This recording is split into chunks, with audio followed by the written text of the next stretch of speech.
4 minutes, 30 seconds remaining.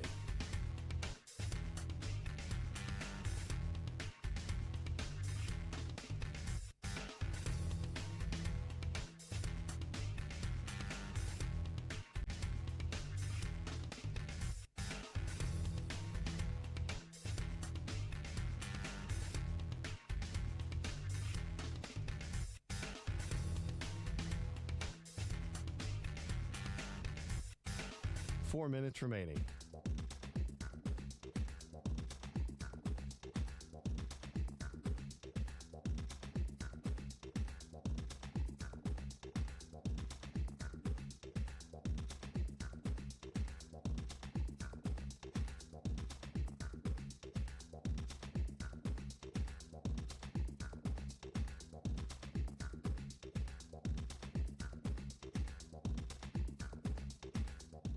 Three minutes, 30 seconds remaining.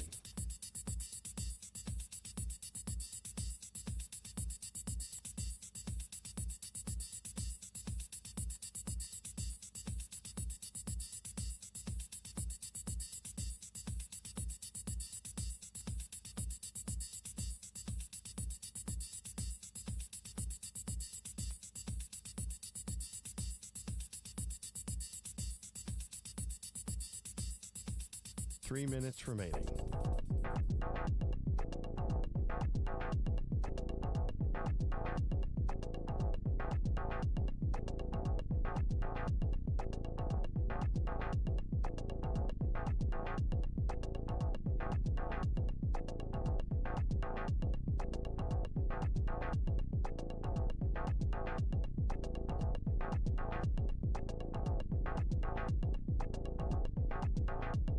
Two minutes, 30 seconds remaining.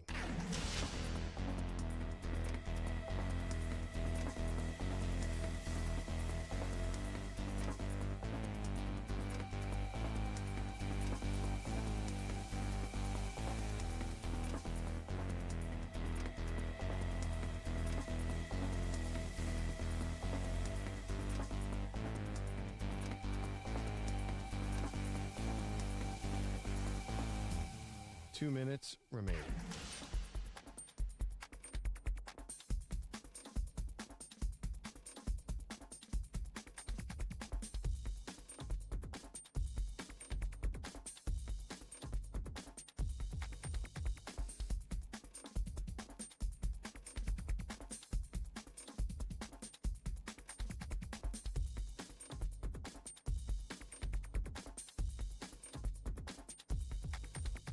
One minute, 30 seconds remaining.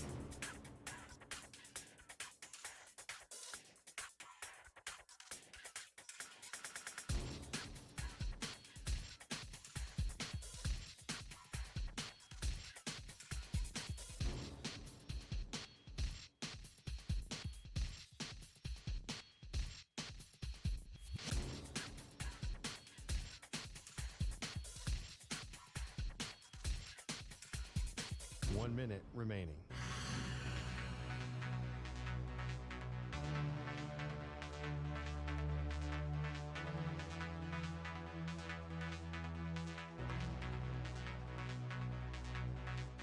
Forty-five seconds remaining.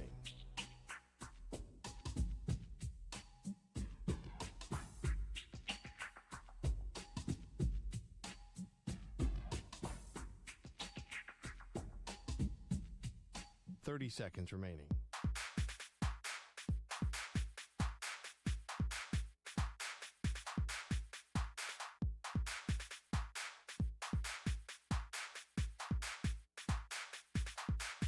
Fifteen seconds.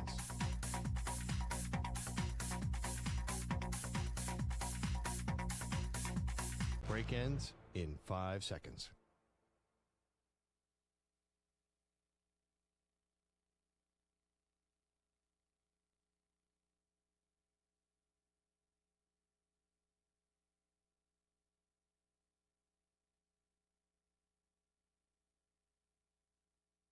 To infinity and beyond. He's live. He's nationwide. This is the Zach Gelb Show.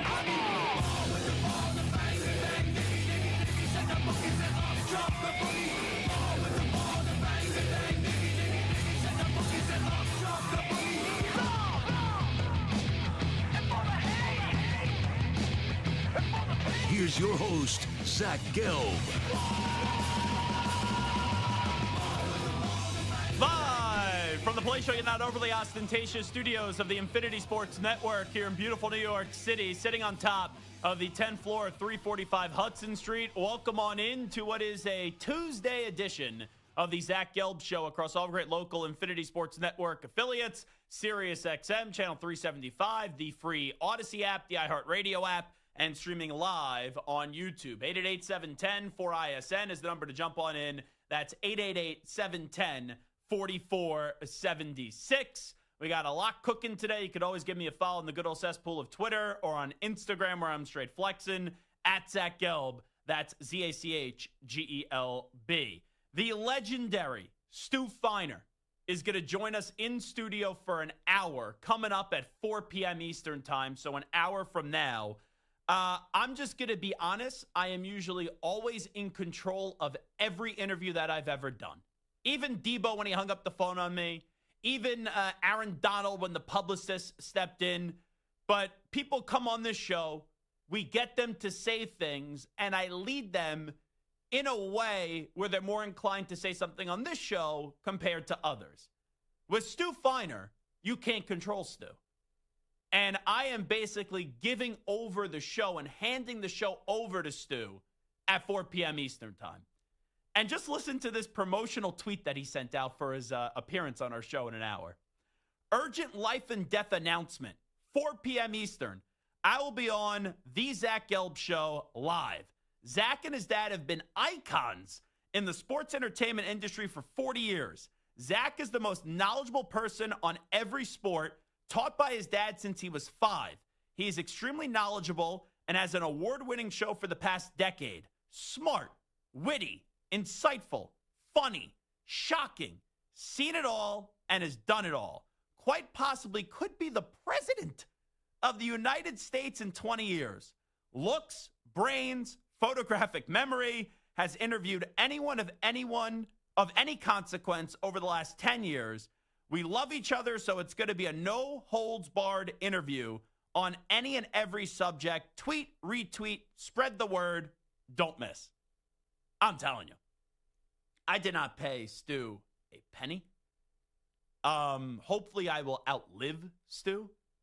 But if I do die before Stu, I'm going to put it in my will that Stu will write my obituary. Because that is the nicest pre-show tweet we have ever received from a guest. So the legendary Stu Feiner coming up at 4 p.m. Eastern time today. Not much going on in the sports world. Chris in California, if he's listening, he's going to be really upset with us. We will get to Kenny Pickett getting traded from the Browns to the Raiders in just a second. But the biggest news of the day is that the New Orleans Saints have named Spencer Rattler their starting quarterback. Not Tyler Shuck. Is there anyone else whose names begin with a T that have produced big news today? Anyone? I can't quite put my finger on it. What's the news today? Spencer Rattler, right? That's the biggest news today. No, Samter? Your microphone's not on, so I can't hear a word that you're saying. Your microphone's still not on. What the heck is going on here? We got a legend, an icon, and Stu Feiner coming in, and the microphones aren't working? All right, you good now? I hear you breathing. I think I'm good. I think I know who it is. Is it Travis Lewan? That would be Taylor Lewan. Taylor Lewan. Yeah, that's what I meant to say. Taylor Lewan. No. Because I know there's a Taylor involved in this story. No, Taylor Lewan is not the guy? A Taylor involved with this? It has to be a dude, right? No? Travis Pastrana? Did you just make up that name, or am I supposed to know who No, that is? he's a legendary BMXer. Oh, sorry that I didn't know that. We are having Alex Azarum grace us with his presence today. Do you know Azarum popped up on my Twitter feed 2-3 weeks ago, Samter, before we get to the big news? Do you have any reason why he popped up on my Twitter feed? Something soccer. No, had nothing to do with soccer. Alex Azarum, I still don't even quite understand it. He was thrown right into a massive streaming social media kind of beef. And I'm just from afar taking an educated guess here. there's a legendary streamer that you were trying to meet, Azaram, Yeah. and you were waiting to meet that streamer, and then was it the streamer's ex-girlfriend just kind of popped up? And She they basically stalked him. and they thought because you were there that you planted the girlfriend. Is that right? Because it looks like I'm walking with her in the clip, but also like literally 30 seconds before that she showed up. The thing is, he was in this like relationship with this other streamer. Okay. And he was wearing her shirt, and I brought it up, and you could see it on the stream. So people thought like, oh, why would he bring that up?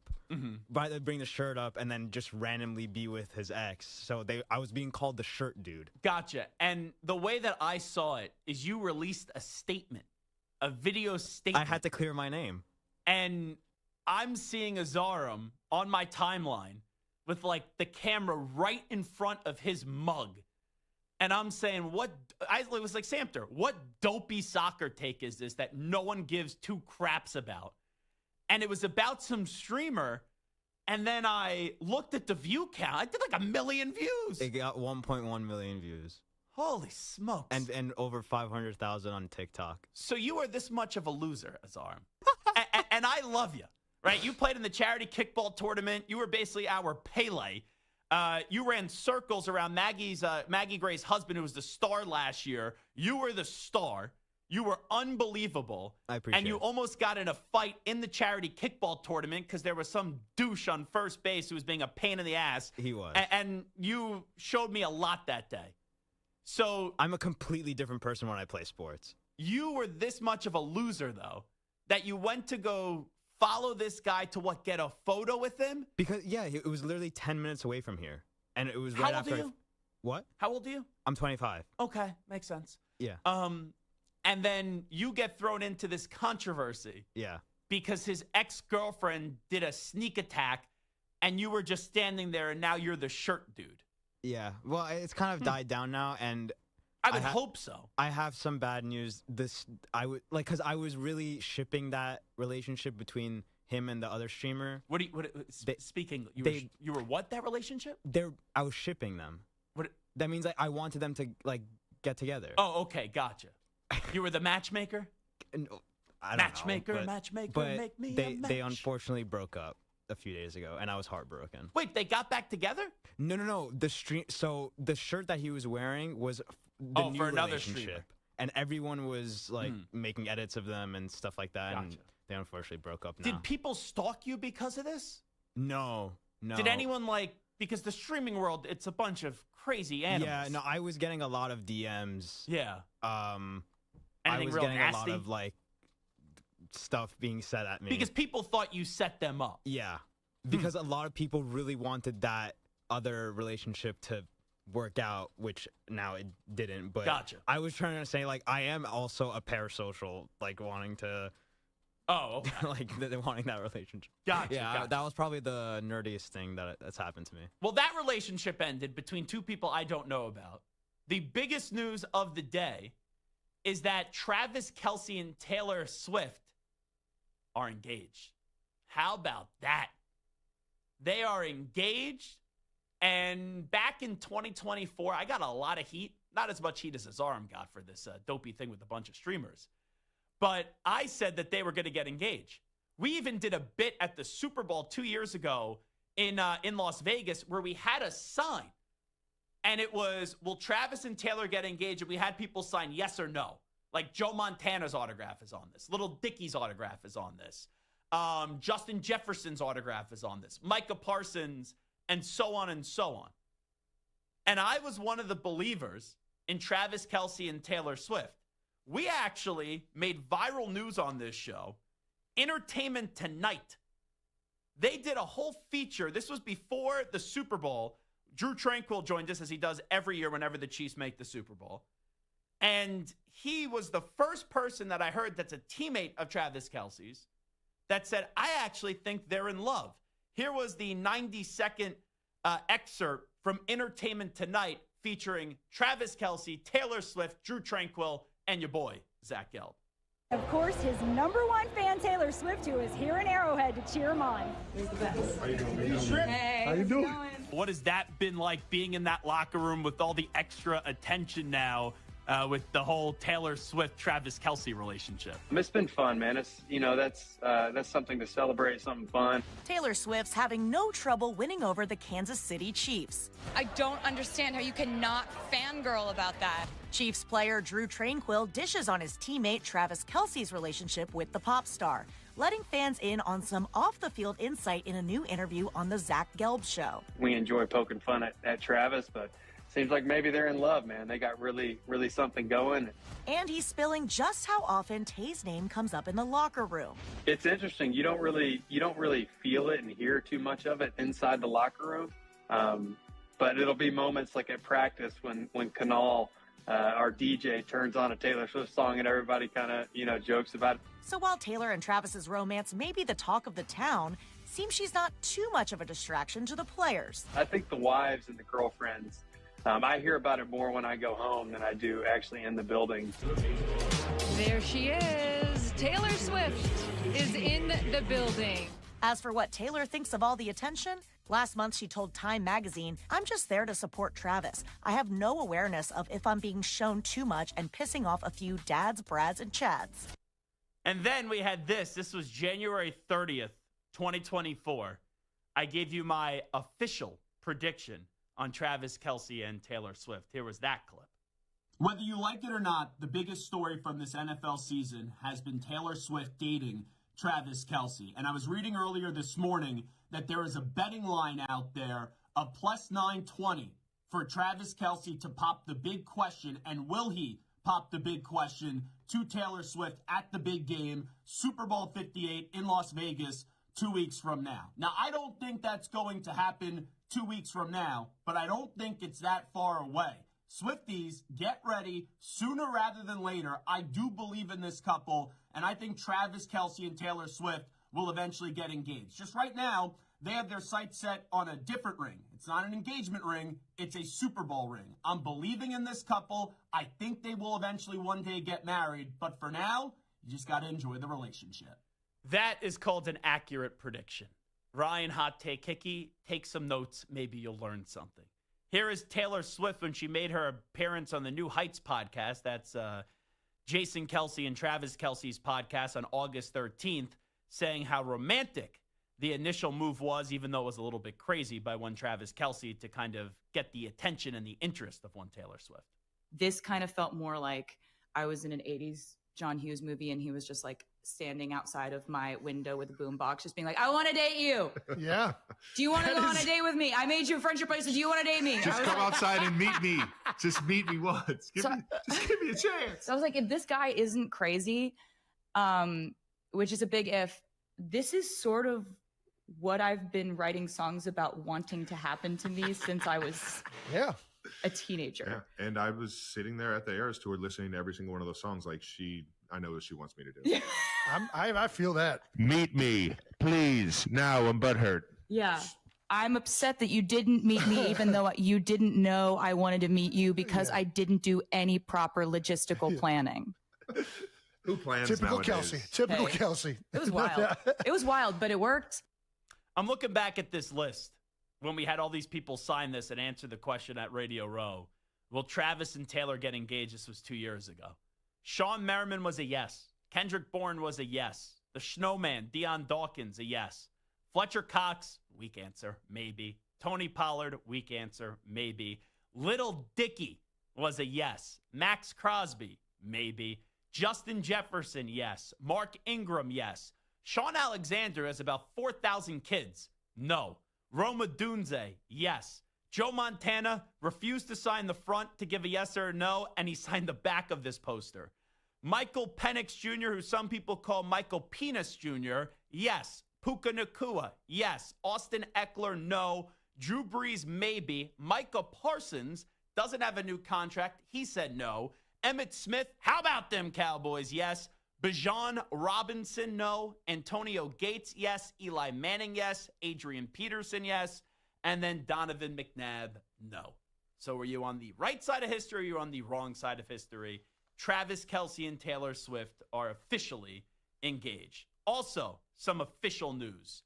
Kenny Pickett, how about that transition? He was traded from the Cleveland Browns, as predicted yesterday on this show by your boy. Not only a love guru, I'm not only the love doctor where I nail the Travis Kelce and Taylor Swift prediction, I also nail Kenny Pickett getting traded to from the Cleveland Browns to the Raiders yesterday, as we talked about at some point at 5:20 p.m. Eastern time yesterday on the show. So now the Browns have 3 quarterbacks. And the 3 quarterbacks, and we'll see if Deshaun Watson ever gets back in the situation. I don't think even when he's healthy, the Browns are ever going to play him again. But they have Joe Flacco. They also have Dillon Gabriel and Shedeur Sanders. And I gave you my predictions if it was all 4 quarterbacks on when they were going to start. I've now divided it up this way. And I think it's a good opportunity for Kenny Pickett. I think he's a backup quarterback in this league. But if Geno Smith gets hurt, Aiden O'Connell out 6 to 8 weeks, then you have an opportunity. But I look at the Browns' schedule. We know Joe Flacco's going to start. I think Joe Flacco starts up against the Bengals, at the Ravens, the Packers, the Lions, the Vikings, and then the Steelers. I think we get those 6 games of Joe Flacco. And if the Browns win one of those 6 games, I actually think it'll be impressive because they're expected to lose all those games. Then, after that, I believe Dillon Gabriel will be the next man up on the depth chart.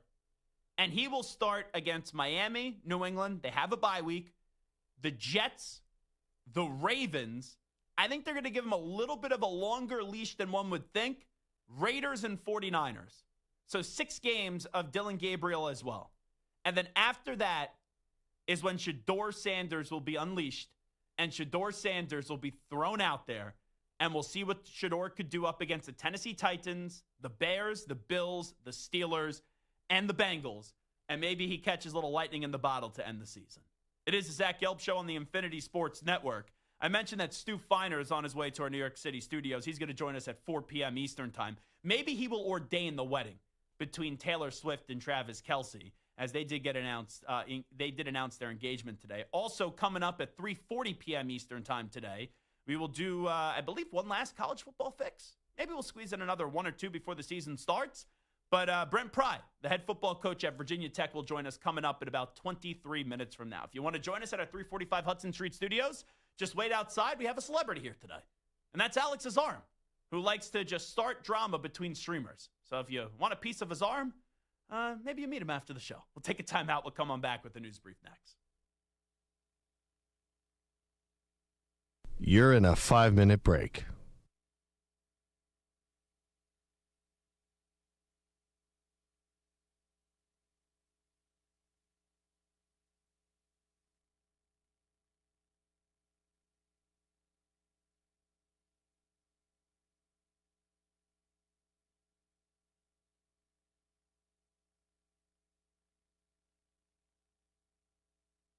Four minutes, 30 seconds remaining.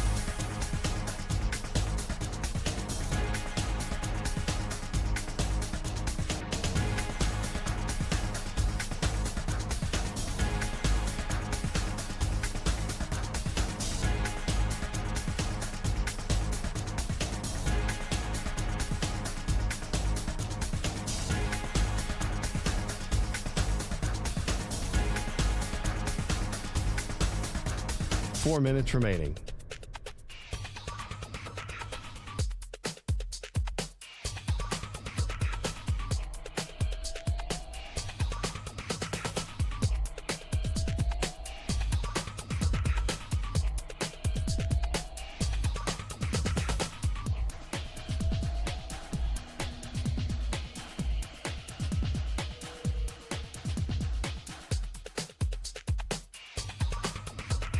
Three minutes, 30 seconds remaining.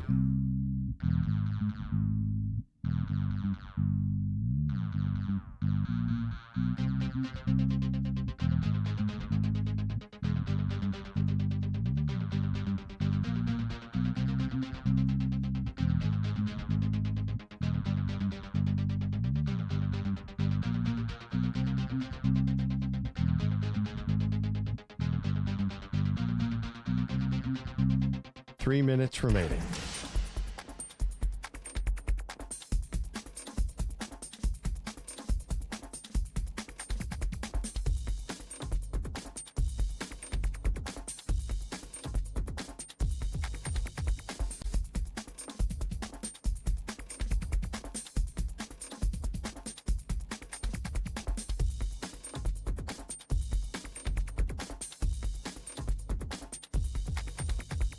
2 minutes, 30 seconds remaining.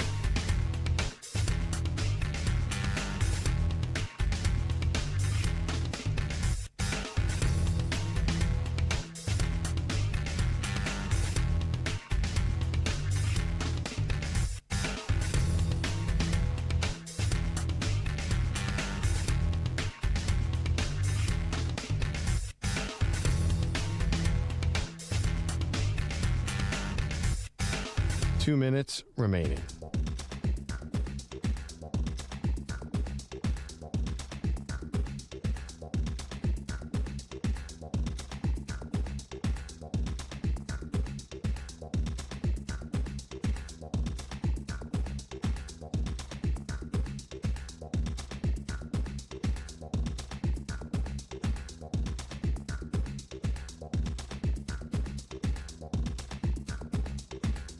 One minute, 30 seconds remaining.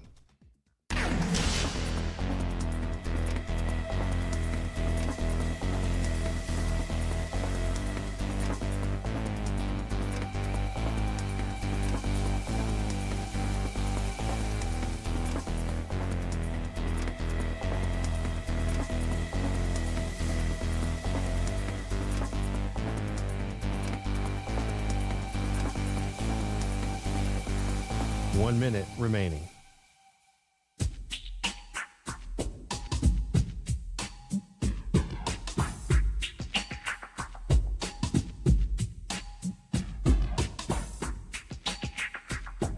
Forty-five seconds remaining.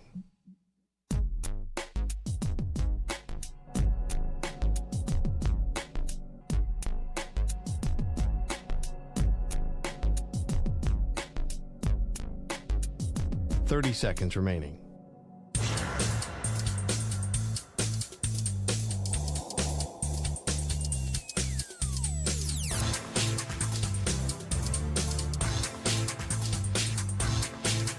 Fifteen seconds.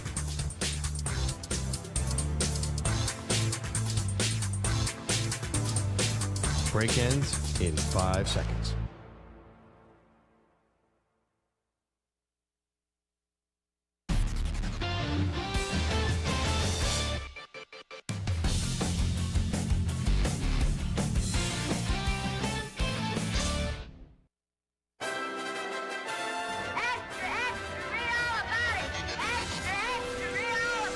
Time for your daily news brief. We get you caught up on the rumors, reports, and reconnaissance from the day in sports. Alrighty, news brief time on the Zach Gelb Show on the Infinity Sports Network. We're hitting all the big topics today. Taylor Swift and Travis Kelce are engaged. Kenny Pickett got traded from the Browns to the Raiders.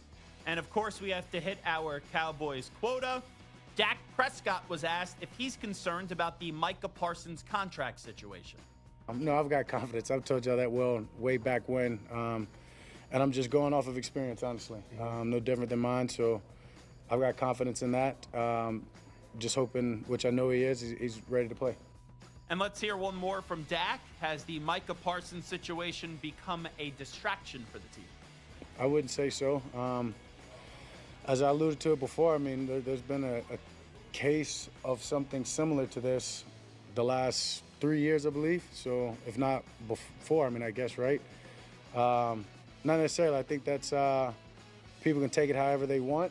I think it's kind of part of the way guys think and see things around here. I don't always hear a lot, but I actually did hear DeMarcus Lawrence talking about it, and I think he hit it on the head of, like, when you're here in this organization, this is just how you see things are done, whether they're right, wrong, or whoever has their view about them. But what I think that does help is allow us to just stay focused on our jobs and us understanding that us putting energy toward any of that doesn't help.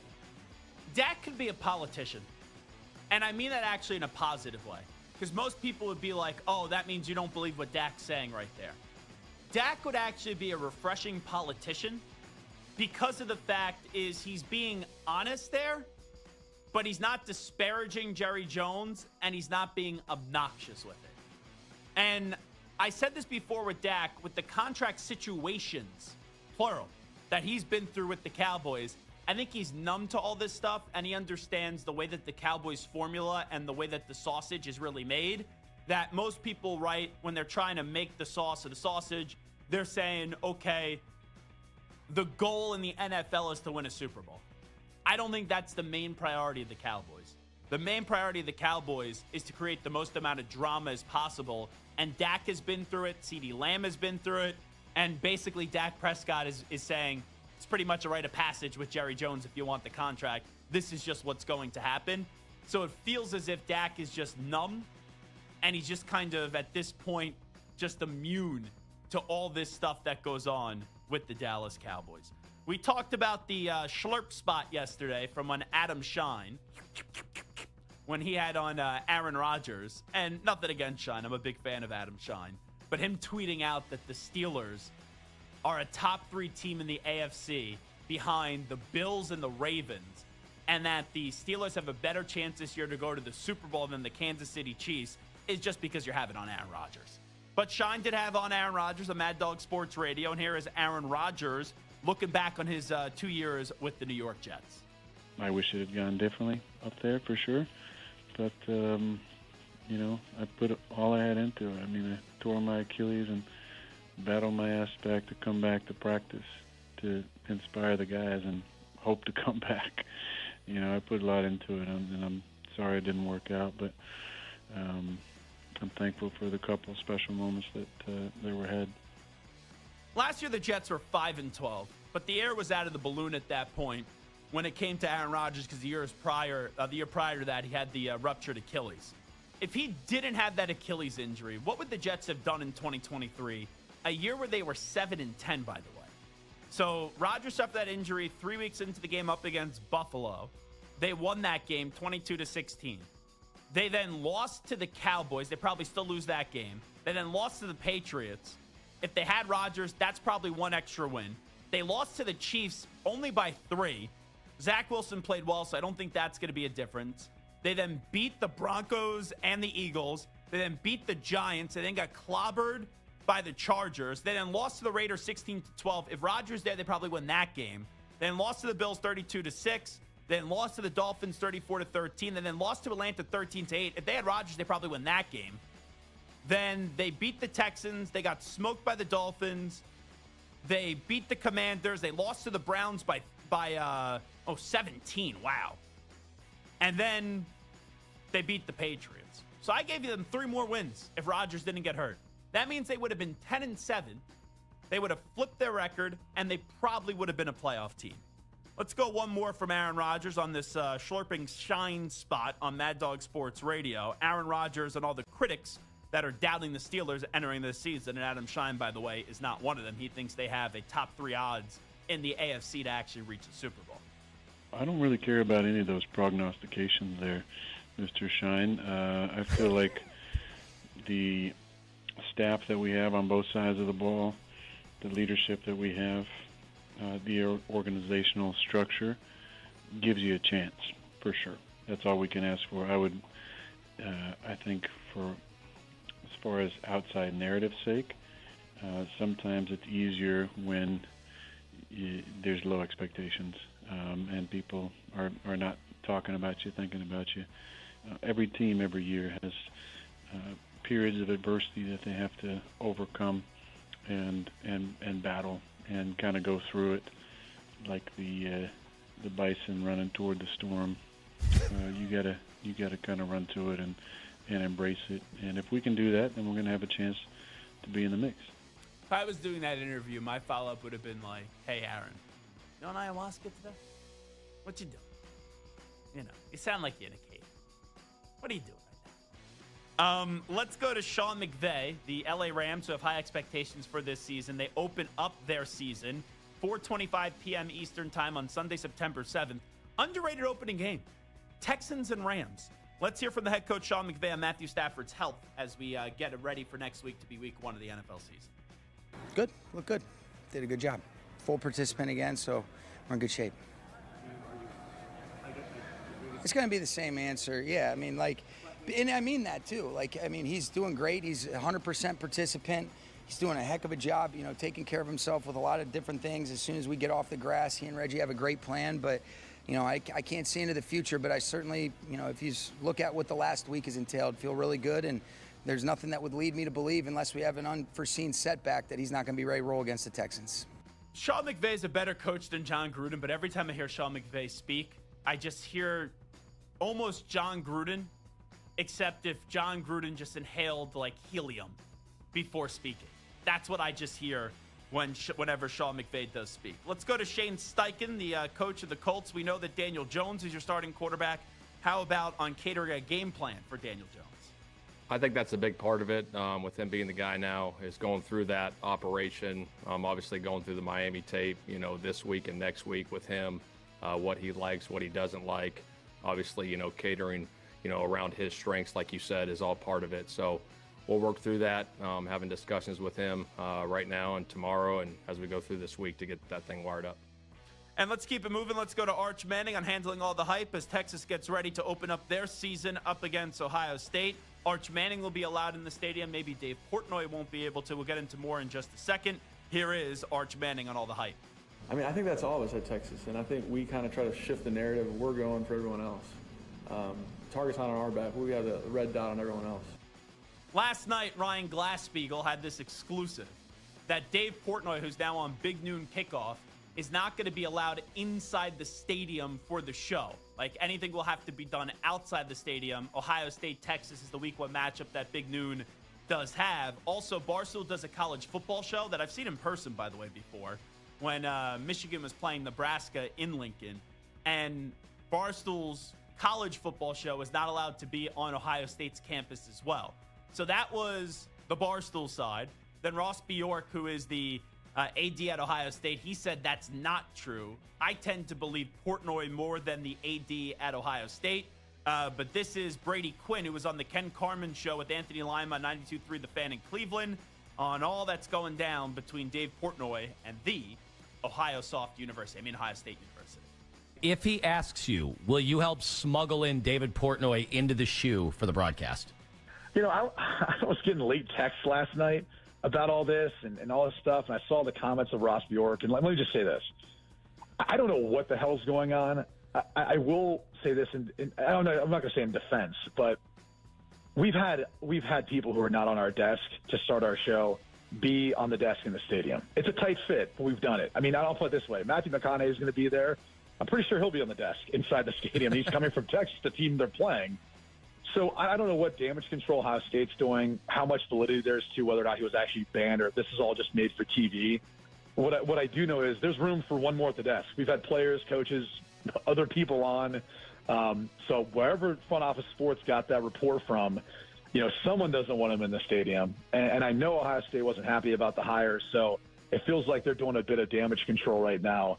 I just think it's all petty. It's all ridiculous if that's the case. I mean, it's fun. It's a great, it's a great game. Like, why are we, focusing on this off-the-field crap when we've got the greatest, matchup to start a season I think we've ever seen in college football history? Here's the bottom line. Regardless of who's right or who's wrong, it's a massive win for Dave Portnoy. And Ohio State, the last few years, they've allowed some interesting people get in their cabeza. Portnoy, Lou Holtz. Remember when Ryan Day was like, we got a tough football team. How dare Lou Holtz say what he did? Sound like a loser. So it's funny to me how Ohio State keeps on being their own worst enemy, even though they are the reigning national champs. All righty, that will do it for a news brief on the Zach Gelb Show. We will talk some college football when we come on back. The head coach of the Virginia Tech Hokies, Brent Pry, will join us as we'll preview their upcoming season. They open up their campaign up against South Carolina. Update time first. Here's Zach. Infinity Sports Network Sports Flash. And it's sponsored by Progressive Commercial Insurance, which protects small businesses with affordable coverage options. Quote today at progressivecommercial.com. NFL rosters must be set at 53. In a short time from now, former Super Bowl champion Robert Woods was released by Pittsburgh. The 33-year-old had spent the last two seasons in Houston. A former Steeler also looking for a new home with Deontay Johnson, released by the Browns, and Marquez Valdez-Scantling failed to make the Seahawks' 53-man roster. One-time first-round pick Isaiah Simmons was released by the Packers. The Saints used their second-round pick on Tyler Shugg, but Spencer Rattler had the better summer and was named the team's starting quarterback. The Brewers picked up their league-leading 82nd win last night, and they nearly blew all of a 5-0 lead, but survived with a 7-5 win over the Diamondbacks. Manager Pat Murphy said this time of the year, it can't all be pretty. It's about the result. I think these are valuable games because you just have to play baseball pitch to pitch. It's a fight. You can't go into a fight thinking it's if you want to be the champion, then you got to go in and fight like a champion every night. At the U.S. Open today, top-seeded Jannik Sinner was a straight sets winner in his first-round match. Iga Swiatek, the women's second seed, also victorious. I'm Rich Ecker. This is the Infinity Sports Network. Check out our new and improved website at infinitysportsnet.com.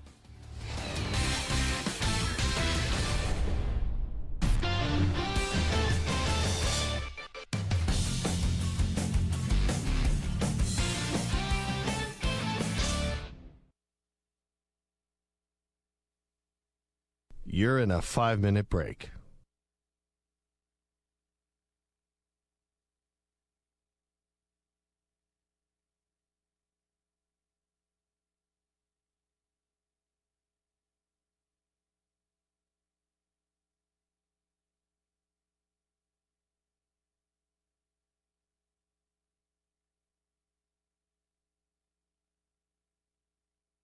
Four minutes, 30 seconds remaining.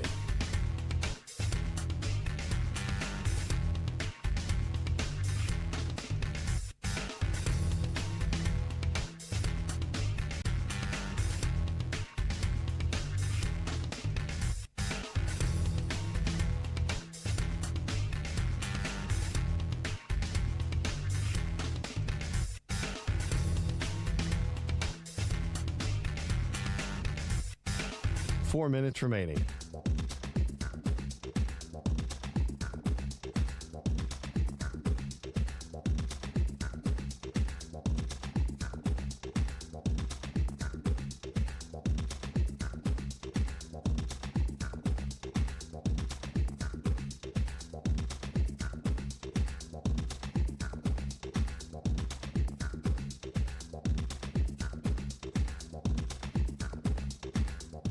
Three minutes, 30 seconds remaining.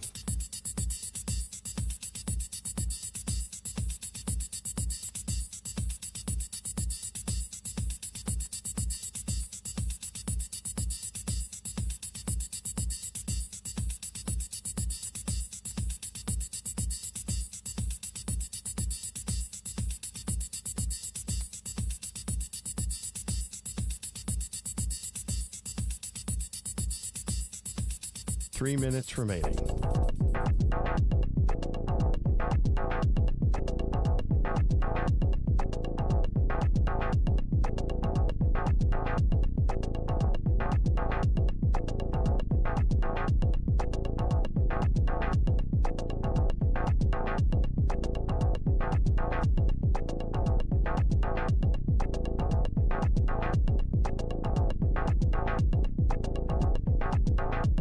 Two minutes, 30 seconds remaining.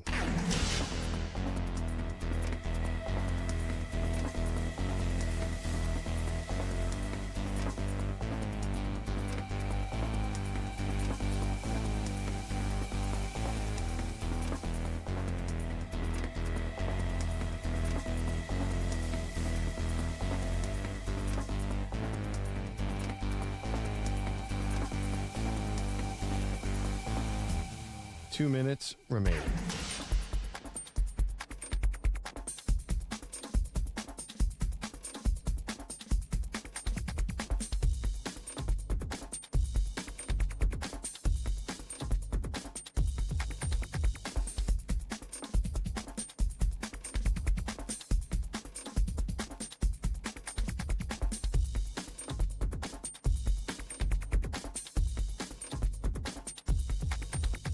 One minute, 30 seconds remaining.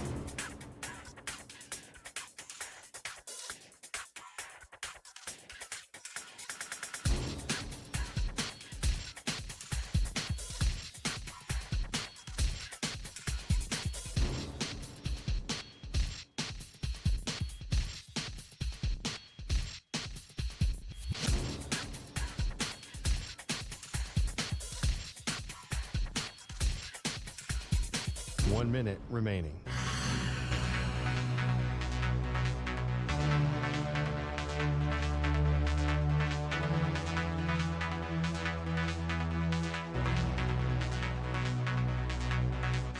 45 seconds remaining.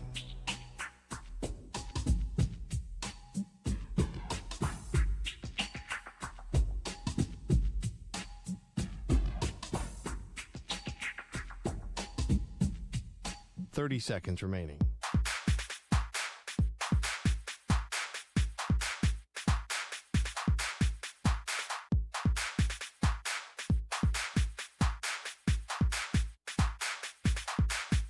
Fifteen seconds.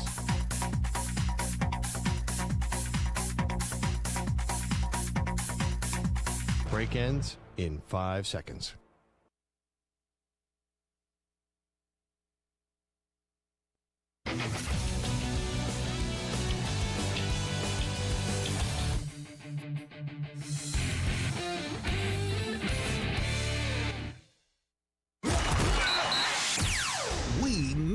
College football. Genty, his first touch. And typical Ashton Genty. Look at him go! You can't bring him down! Is he? Yes, he will! We can't wait for the 2025 season. Howard with third and 11. He'll throw it.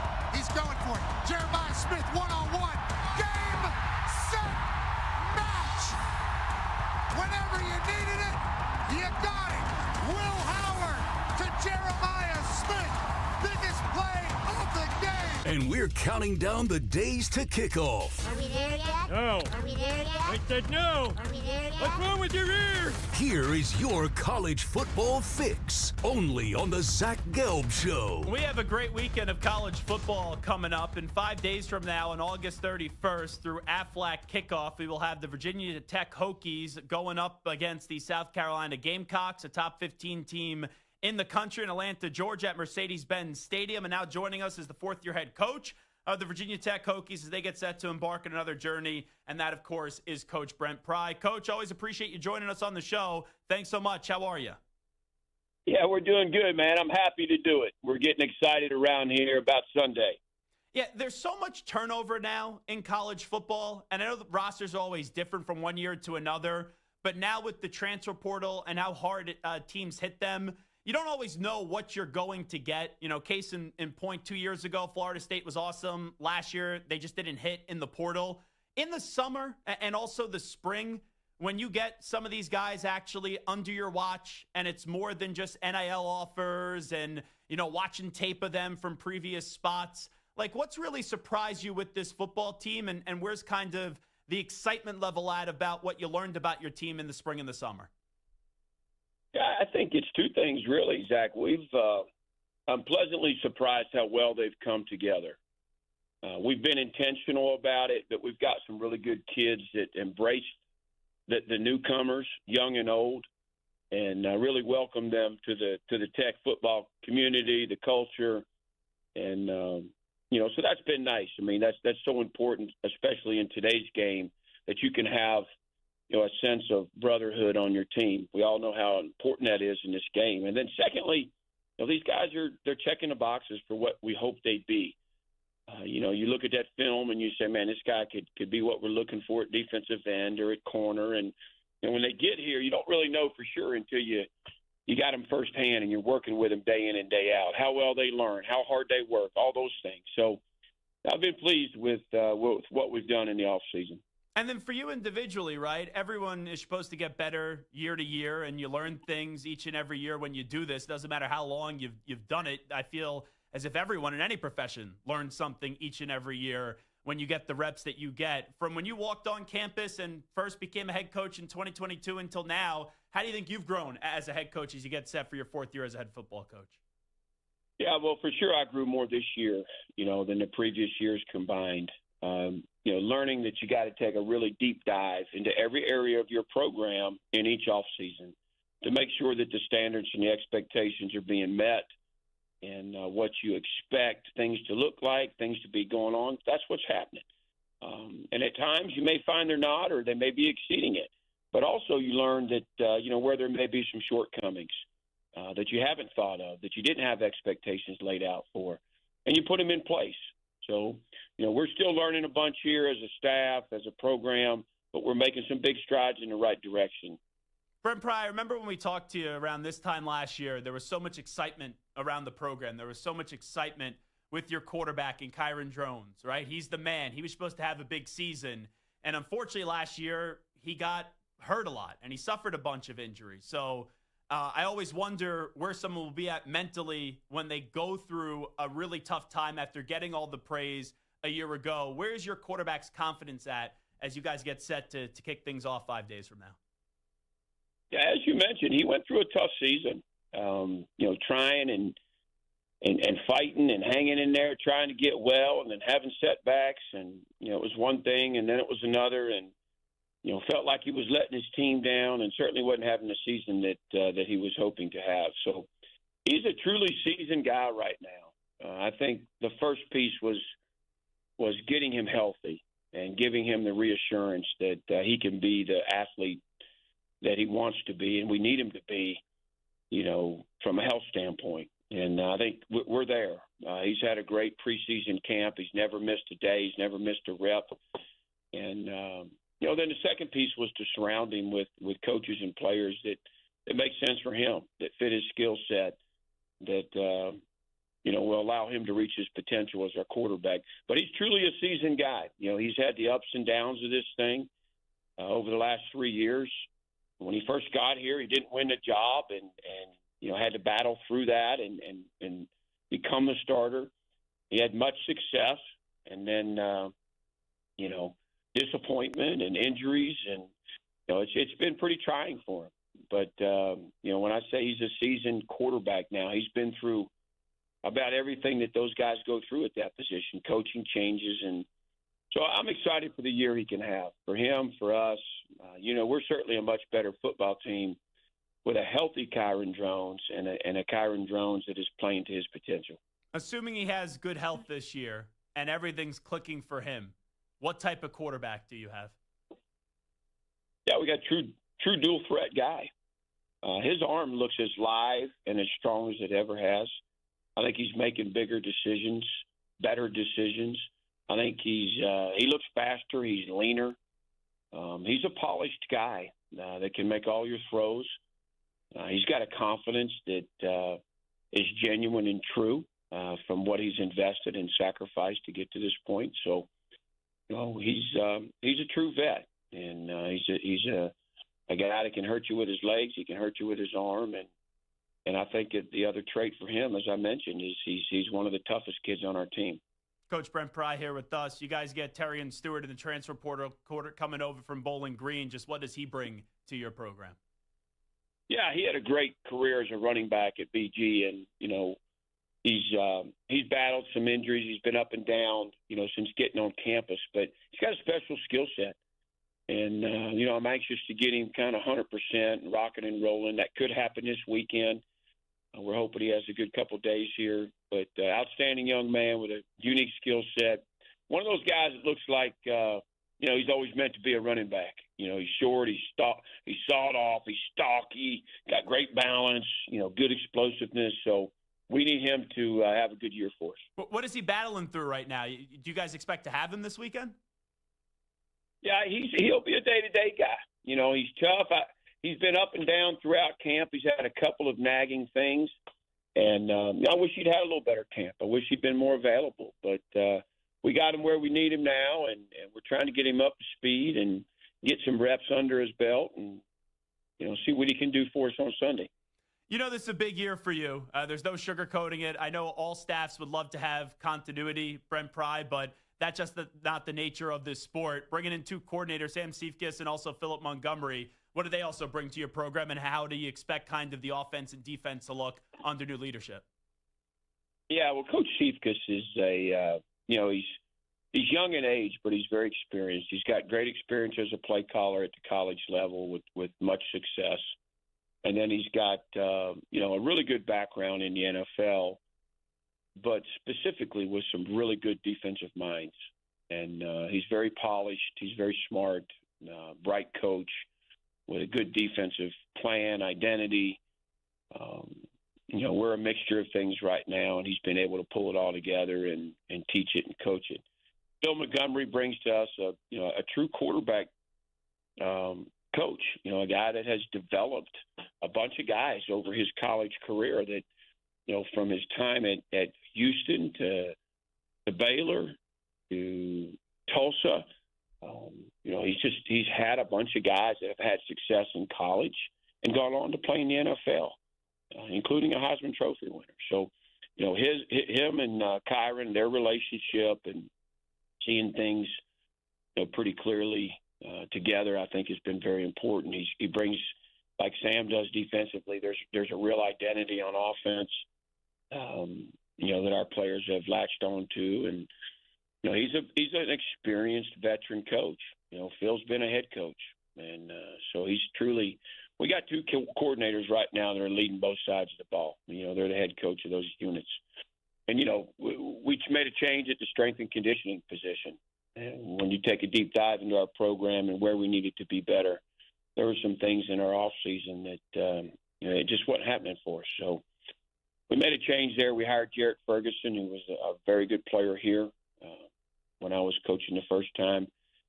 He was a walk-on, earned a scholarship, became a draft guy, a captain-type guy.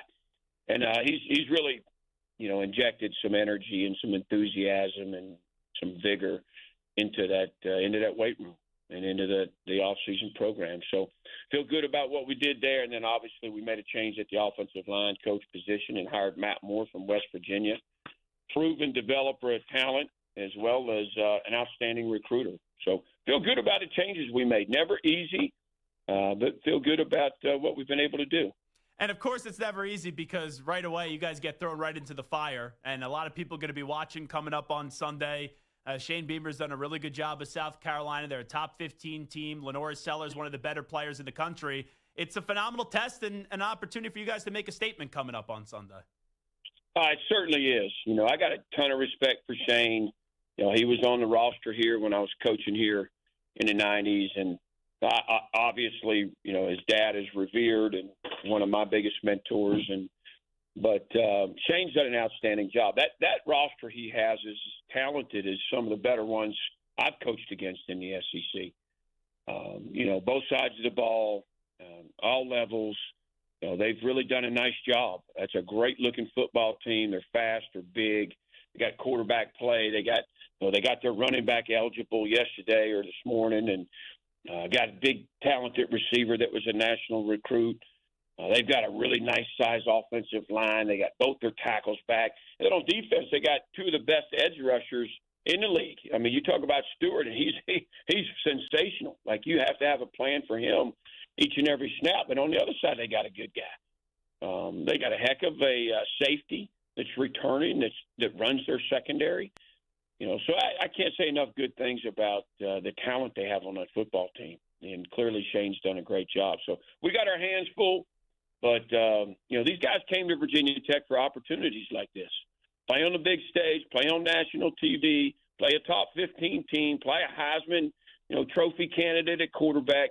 That's why they came here. And we know the challenge that, we're presented with. But we feel like we got a pretty good team, too.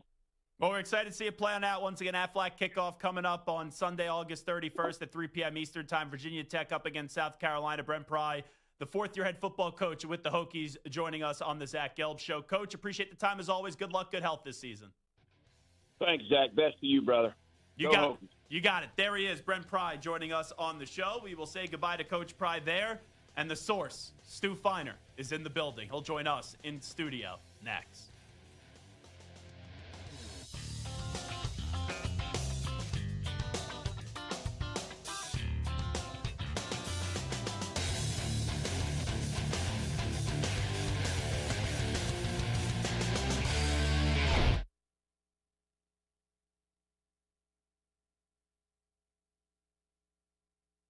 You're in a 5-minute break.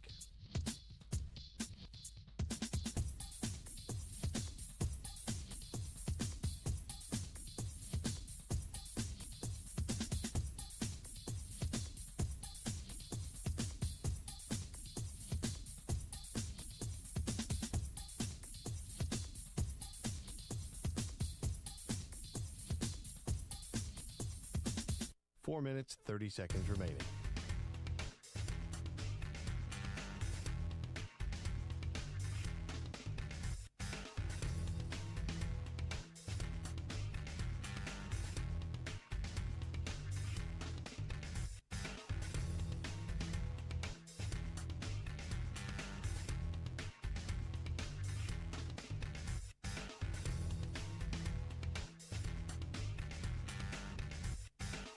4 minutes remaining.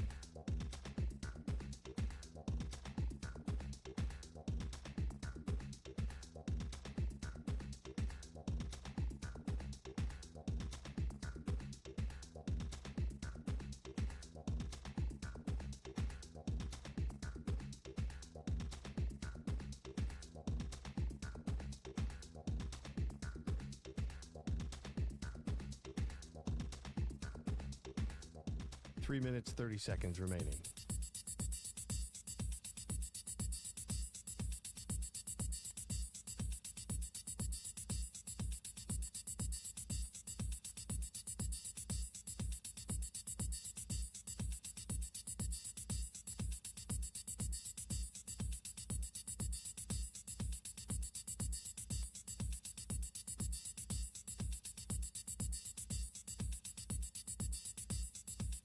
Three minutes remaining.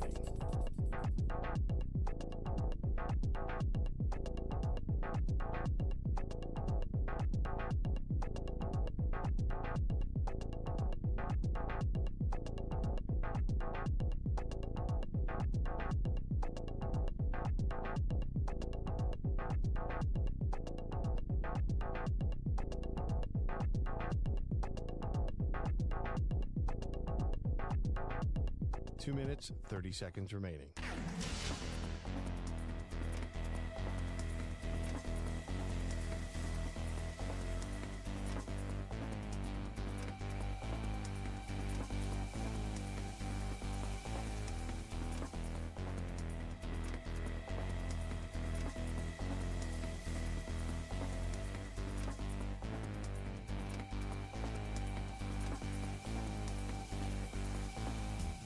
Two minutes remaining.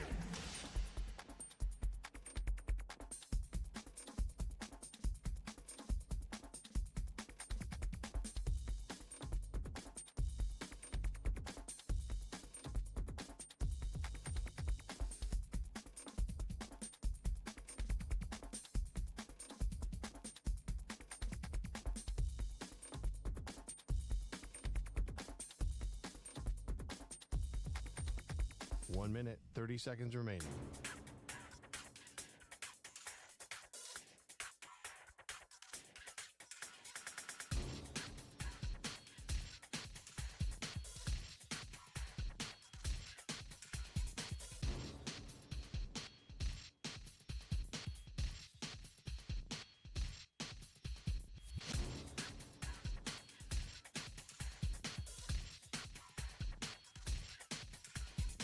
One minute remaining.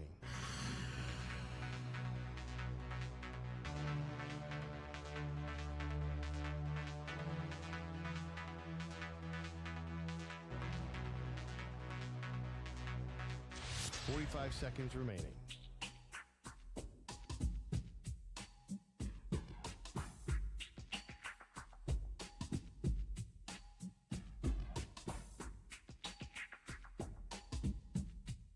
Thirty seconds remaining.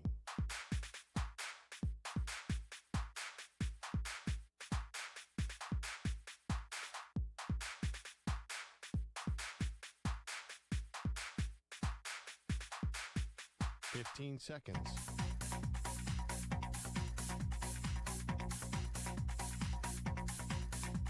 Break ends in 5 seconds.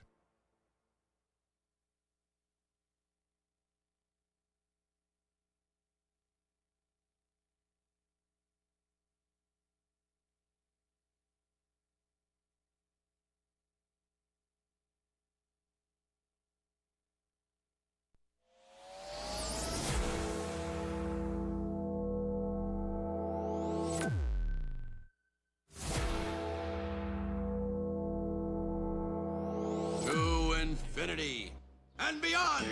He's live. He's nationwide.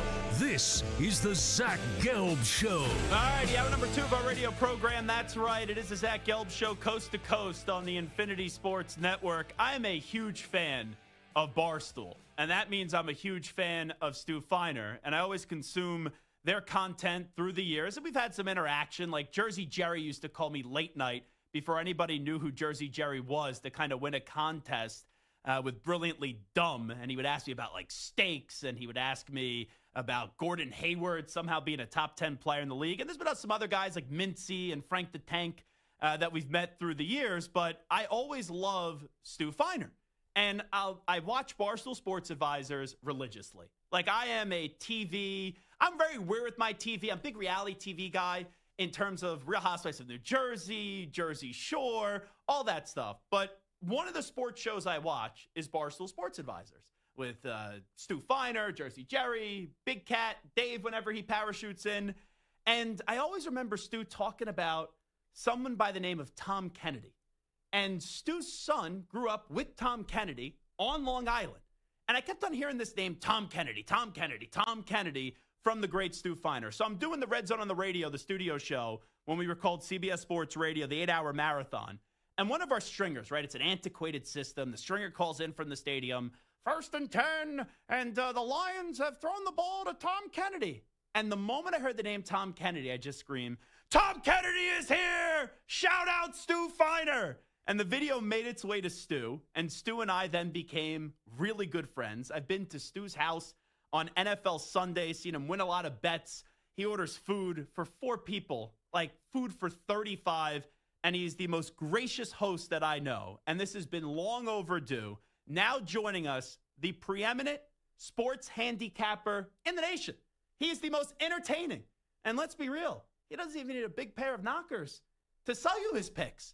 From StuFeiner.com and Barstool Sports, the great Stu Feiner. Stewie, how are you? Love that intro. Doesn't get any better than that. If I run for office, you're going to be the promo guy. I feel amazing, feeling hopeful, feeling positive, feeling blessed. Thank you so much for having me. Obviously, I go way back with your father, with Mike and the Mad Dog, and your father's been a legend forever. And then we talk on Facebook here and there. With my dad? Yes, yeah. Well, he's crazy on Facebook. I love him. He put some stuff. I don't know if he's teasing. I don't know if it's true. I don't know what's going on. But I say hello. I've been calling him Bobby Biden these days because there's some posts that I go, Dad, what are you doing putting that on there? We'll leave the political out of it. But he's very funny, and he's very witty, and he's very intelligent, and very articulate, and he taught you the business, obviously, from when you were a little kid, which is one of the posts that I put up there. So then when we met, it was like 2 peas in a pod, hugged it out, hung out, partied, had a great time when you were over the house. And I have followed your work from the inception, and basically, there's nothing you can't do. Literally, off the cuff, off the top of your head, you know it, you eat, sleep, and breathe it. And, there's no pretense. You have an excellent opinion. You could roll forever. So it's an honor to be here, to be part of Zach Gelb's world. It's great. I love it. Well, we love having you in. Now, there's a lot going on in the world today. Yes. Travis Kelce and Taylor Swift got engaged. Yes. And I think you should ordain the wedding. I think they should hire Stu. Well, I just want to say something. And I'm dead serious about this. Everybody was asked, especially at Barstool, the most important engagement ever. And a lot of them were saying it's Travis and Taylor. Absolutely not. Let me tell you something right now. I went out with my wife, Sandra Feiner, for 10 years and a day before we got married. We went out 8 years before we got engaged. I was so scared to get married that I put on like a $25,000 in 1986, equivalent to $250,000, maybe $500,000 now, engagement party because I was scared to get married. So Sandra Feiner and Stuart Feiner was the biggest, greatest engagement ever. Very easily trumps, no pun intended, Travis and Taylor. Let me just say that for the record. So, of course, it's big news. They're icons. I love both of them. There's nothing not to love about both of them. There's nothing to not root for both of them. Now, obviously, in the business we're in, which is compared to the eyeballs that are on them, we have 1/1,000,000th of the pressure. It is extremely hard to have a relationship in the spotlight because everything you do, everything you say, every word gets scrutinized, everything you wear gets picked apart. And as we know, we're in the business. 90% of the social media is negative. Negative sells. negative gets the buzz. And they're both extremely positive individuals. I love both of them. There's nothing you could look back in the past that you could say, wow, that's a red flag, because it's not. They're human. And I just pray to God it goes the distance. I pray to God it works. They have children. They have a loving family. And they can be powers of example that you could still date in this day and age. You could still get engaged, get married, and have a relationship that works in front of the camera, where the eyes are on every single move you make. So very big, very positive. I don't think it's a surprise. I think everybody knew it was going to happen. Just when is it going to happen?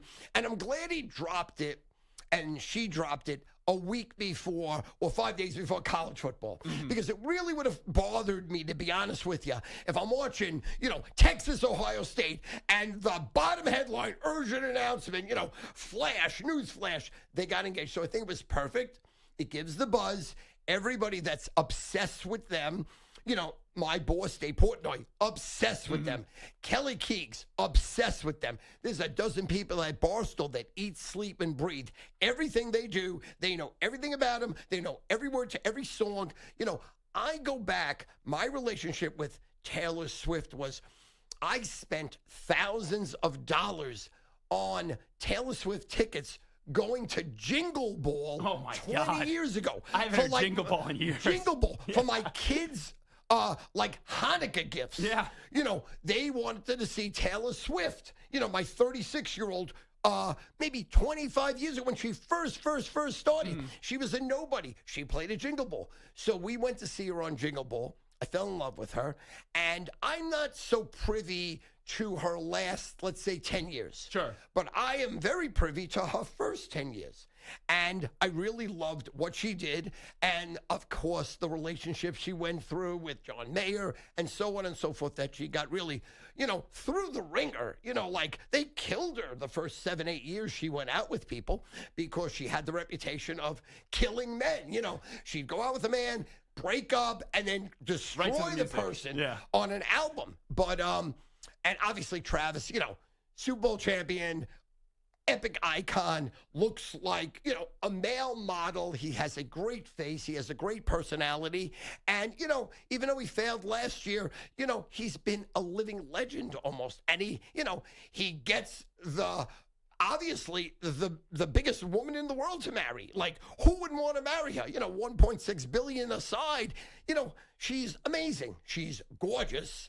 And, I'm hoping they really go the distance. Stu Feiner in studio with us. So you living your life in the public eye. Whenever we hang out and I post you on social, you post me, I always get a lot of messages about you.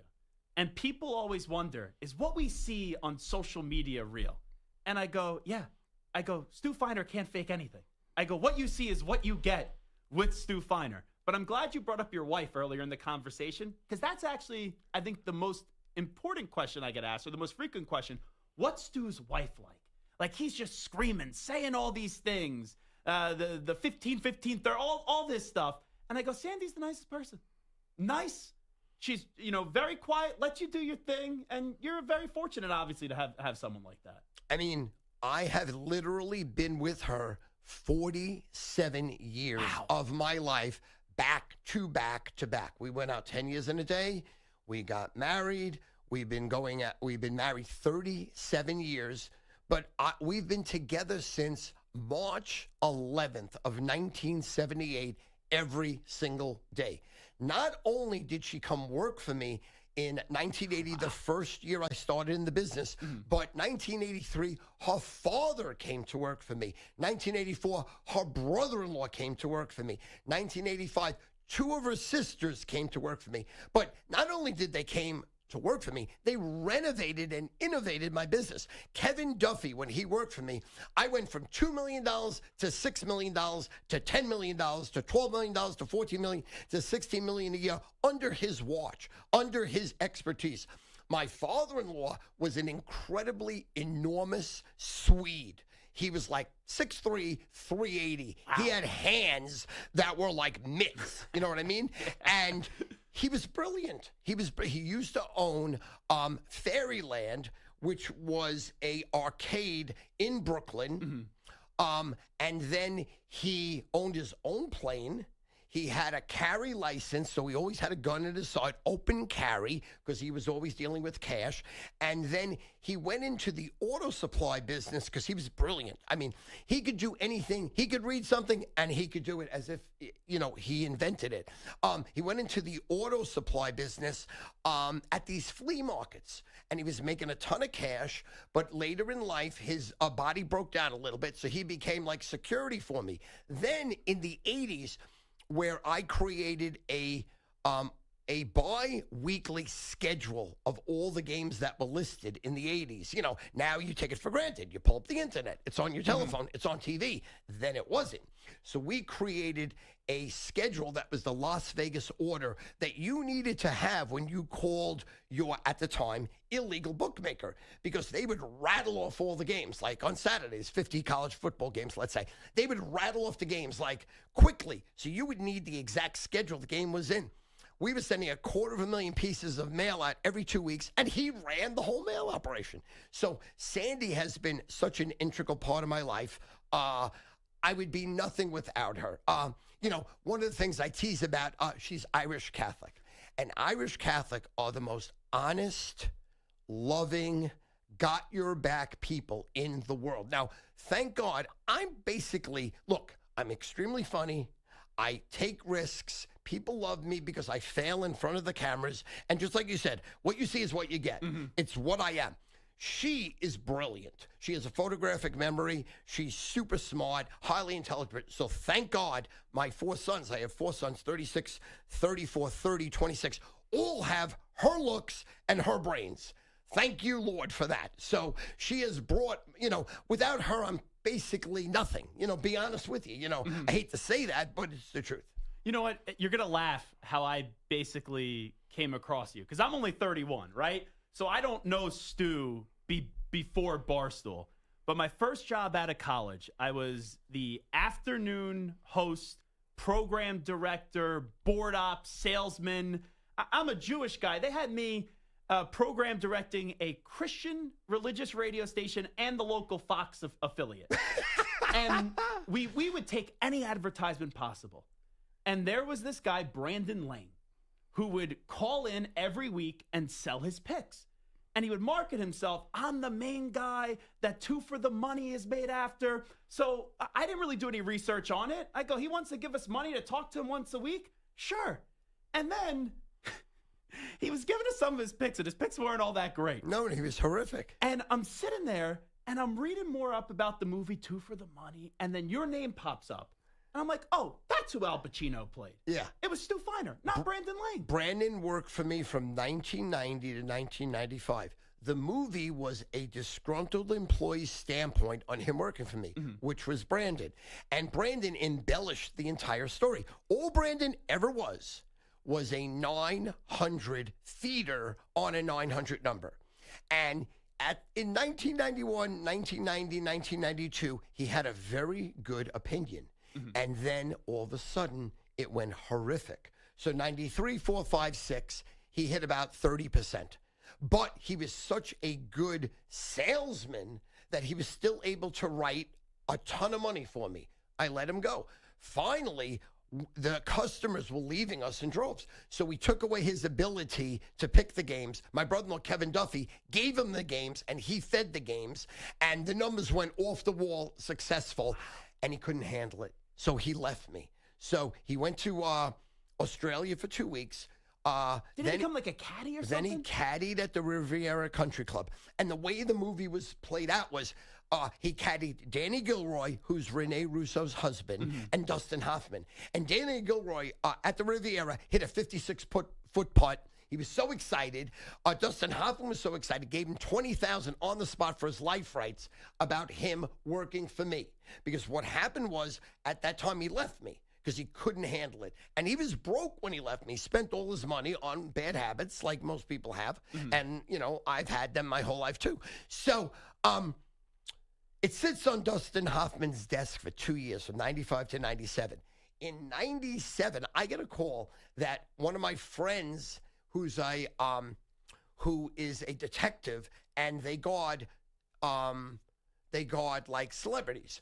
And Dustin Hoffman and Rene Russo were talking about that Dustin Hoffman's playing Stu Feiner in a movie called Two for the Money. Wow.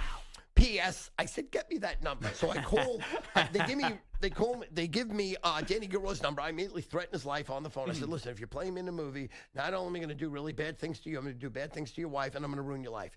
2 seconds later, Brandon calls me and goes, what are you doing, Stu? Wow. You can't queer this deal. I go, well, tell me what's going on. So he told me the whole story. He comes back to work for me, and Hoffman declines the deal. So from 98 to 2001, he declines the deal finally in 2001. And then she shops the deal. Rene Russo shopped it. And at that time, there was never a movie about sports gambling. People didn't think it was going to work. And finally, after 4 years, she went to Jim Robinson of Morgan Creek Production. And he said, I'll put up the money. I had to sign an NDA that they were allowed to use my TV show, The Sports Advisors, in the movie, where Al Pacino, Matthew McConaughey, and Jeremy Piven were on my TV show. And I would say 80% of the movie is nonsense. 20% is true. And then it just took off. And that's basically the movie. So when you have, the thing that I guess can relate to the most here, and it's a reach what I'm about to say. My mom actually, when she was in high school and college, dated the Wolf of Wall Street, Jordan Belfort. Oh, wow, really? Yeah. So wow. When that, and my mom loves you, by the way. When that movie came out, we all saw it as a family. Oh, my God. And my dad sitting there, and I think it was like Christmas Day. So, right, a bunch of Jews What were a going great movie, by the Christmas way. Day. Phenomenal movie. One of the best movies ever. And the movie we had 4 tickets left. We got the last 4 tickets. So we're sitting in the first row. And it's me, my sister, my mom, and my dad. And my dad's sitting at the whole movie. This is who your mother dated. This is who she dated. So that's someone that we knew that there was a movie afterwards. You have a movie basically after you, and Al Pacino is playing. That's got to be the most surreal thing ever, right? I mean, I literally have made probably $15 million leading in with Al Pacino. Al Pacino played me in a movie. So much so that out of the blue, another lottery ticket that I won in 2016, Dave Portnoy, out of the blue. Yeah. I didn't even know who Barstool was because, you would have to be in your 20s to know who Barstool was. At the time, I'm like 57. Dave Portnoy calls me and goes, Stu, me, my uncle, my father used to watch your original Sports Advisor show in the early 90s from 90 to 2003. We absolutely loved it. We love you. You were an innovator. You were the first person we ever saw to take sports gambling into an entertainment level, into, really make fun of yourself, scream and yell, but keep it serious. And we also loved the movie Two for the Money. And we loved Al Pacino's depiction of you. We'd like to bring back your show, rebrand it Barstool Sports Advisors. What do you need? I said, what do I need? I said, can I get 2 1-minute commercials during the show? He goes, yeah, of course. He goes, what else you need? I go, Dave, I don't need anything. Let's go. And then, it was me, Dave, and Big Cat for the first 5 years in New York until Dave wanted to pick up residency in Florida so he could no longer do the show. He had to be in Florida. I think like 6 months, 30 days out of a year, and he would save X amount on taxes. Correct. So, and then that's how, so the Al Pacino is always my calling card anytime anyone meets me and anyone knows my story, because that's iconic, Whether the depiction of the movie or his depiction of me is in a good light or a bad light, doesn't matter. Yeah. Like, how many people on this earth can say Al Pacino played him in a movie, and Rene Russo played my wife, and my TV show is in the movie? So, it worked out well. By the grace of God. There, by the grace of God, go I. Well, I want to get more into Barstool Sports and your relationship, obviously, with Dave Portnoy. Let's take a break here because I got to do an advertisement. We got to pay some bills. We'll be back in 5 minutes with the source, the legendary Stu Feiner, StuFeiner.com. Does a great job, obviously, with Barstool Sports. And coming up next week, it's another year of Barstool Sports Advisors, which I watch each and every Friday night. We'll take a timeout. We'll be back in a few minutes right here on the Zach Gelb Show. College football is back. Think you know the game? Put your knowledge to the test with DraftKings Sportsbook and turn your picks into big payouts. Here's something special for first-timers. New DraftKings customers bet $5 and get $300 in bonus bets instantly. Download the DraftKings Sportsbook app and use code GELB. That's code GELB, G-E-L-B, for new customers to get $300 in bonus bets instantly when you bet just $5. In partnership with DraftKings Sportsbook, the crown is yours. Gambling problem? Call 1-800-GAMBLER. In New York, call 877-8-HOPE-NY or text HOPE-NY 467-369. In Connecticut, help is available for problem gambling. Call 888-789-7777 or visit ccpg.org. Please play responsibly on behalf of Boot Hill Casino and Resort, Kansas. Fees may apply in Illinois. 21 plus age and eligibility varies by jurisdiction. Must be present in state where it is lawful to wager. Void in Ontario. Bonus bets are non-cash credits that expire 7 days after issuance. For additional terms and responsible gaming resources, see dkng.co/audio.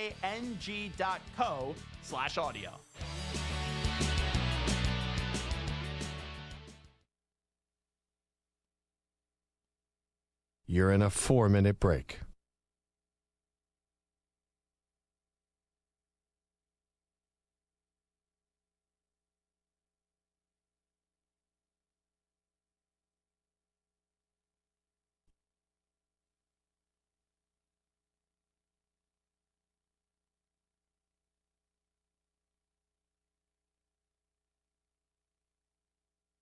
Three minutes, 30 seconds remaining.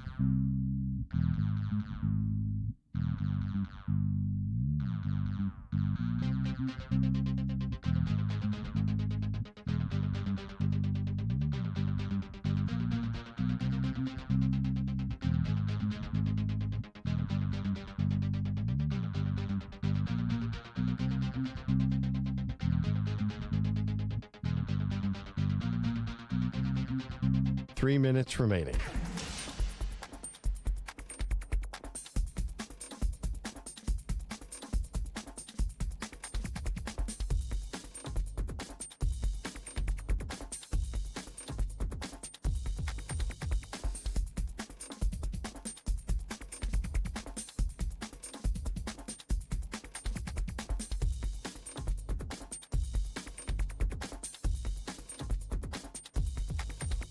Two minutes, 30 seconds remaining.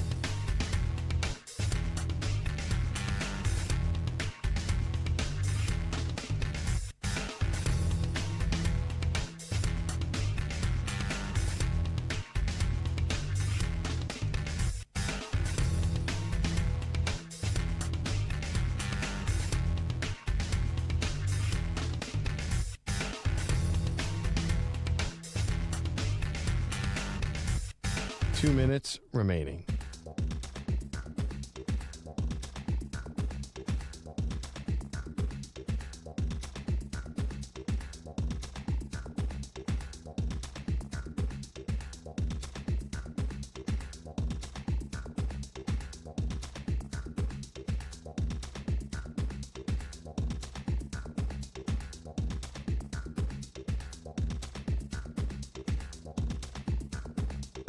One minute, 30 seconds remaining.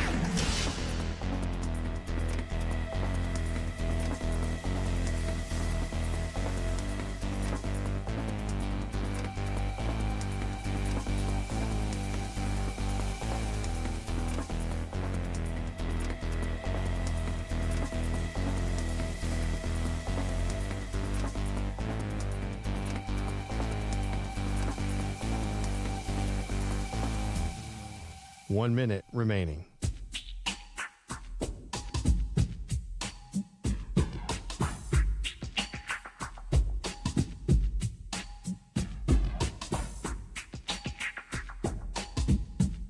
Forty-five seconds remaining.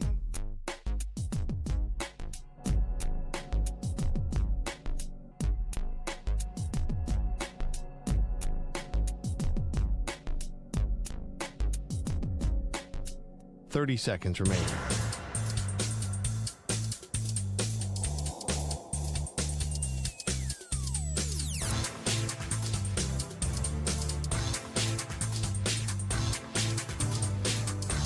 Fifteen seconds.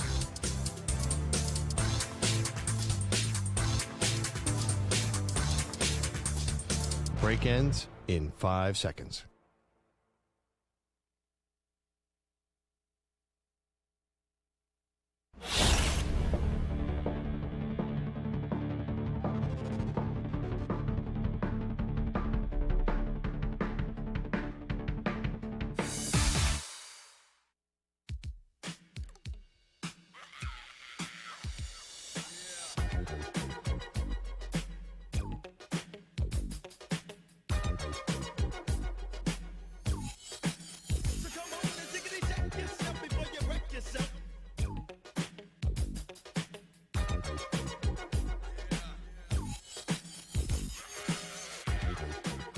Welcome back to the Zach Gelb Show.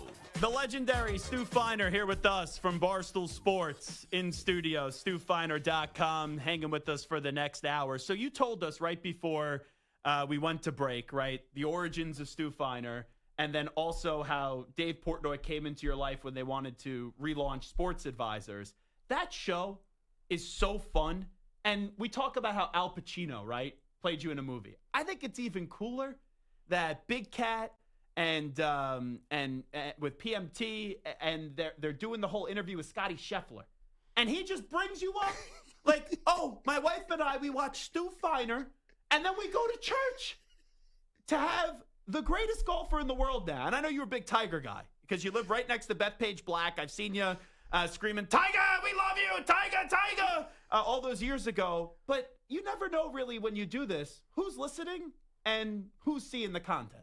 Oh, I mean, no two ways about it. I mean, the Ryder Cup, matter of fact, tomorrow, 45 of their employees that built all the buildings there are coming swimming in the pool. Oh. So we're having food, we're having a keg, and 45 of them are coming to the house. Yeah, I mean, when Scotty just dropped that, because he's a Christian, he's a God-fearing man, and when he said, Meredith said to him, are you going to see the number guy, meaning 69, yes. favorite number, favorite position, like my mouth open. And you know what it is? The show, as far as my influence on people, I'm like the star to the star. I'm like the biggest stars in the world love me because I'm so outrageous. Mm-hmm. I'm so funny. And off the cuff, I actually make people laugh. And that's the key. I'll do anything and everything. I'll make fun of myself. I'll make fun of people. I'll destroy Dave, Big Cat, Jersey Jerry. I don't hold back. And they take it with a grain of salt. They love it. It's performative. But Scotty Meredith and their son Bennett should be at my house Monday, the 22nd, before the Ryder Cup starts, which will be the 23rd to the 28th. Yes. They're coming over to your house. 90% yes. Are they going to stay there? No. Gotcha. I'm hoping I get them. I make them a bowl of soup. Yeah. Maybe make them a little pasta. Just hug it out with them, and it'll be very on the QT. We're not going to be blasting it or going live. Well, but, you know what you should do? You should have your wife, because your wife makes incredible matzah bread. Did you taste it? Yes. You should have your wife make the matzah bread. I bet you Scotty Scheffler has never had matzah bread before. So I would bet no. There's no two ways about that. No. The name sounds Jewish, but it does. Right, exactly. Absolutely. But, it's an honor to have people like that, love me. Saquon Barkley loves me. Like we just went to the Eagles-Jet game, and I went right at the locker room after the game, and Saquon's hugging it out with me. He's like my favorite guy in the world, and because I'm best friends with his manager, Ken Katz, and we party and go everywhere.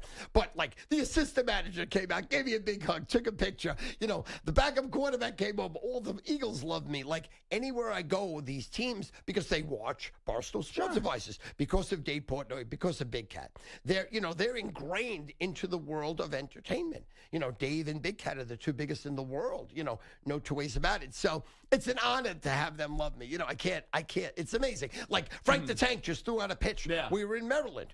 I mean, I must have literally taken like maybe 500 snaps, 500 pictures. And a lot of them are with girls. A lot of them with, we love you. You help you help my life, 15, 30, it's mind-blowing. And Sandy's just sitting there going like this, like it's wild.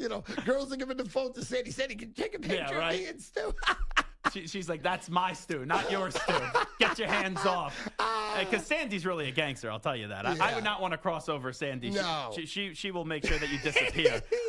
So off of that, though, some of my favorite moments in the show, because there's some moments where, like, Dave and you, like, I don't know if you guys are going at it, but Dave's like, I just want to get to the picks. And he creates for funny moments. Big Cat likes to throw you under the bus sometimes. But the Thanksgiving episode, that to me is your Super Bowl, where they bring in all this food, and in between picks, Stu is throwing the turkey at his face, the sweet potato pie, all this stuff. And you walk out of there covered in the food. I'll never forget. And everyone's had this situation, right? You never want to mess up a girl's hair.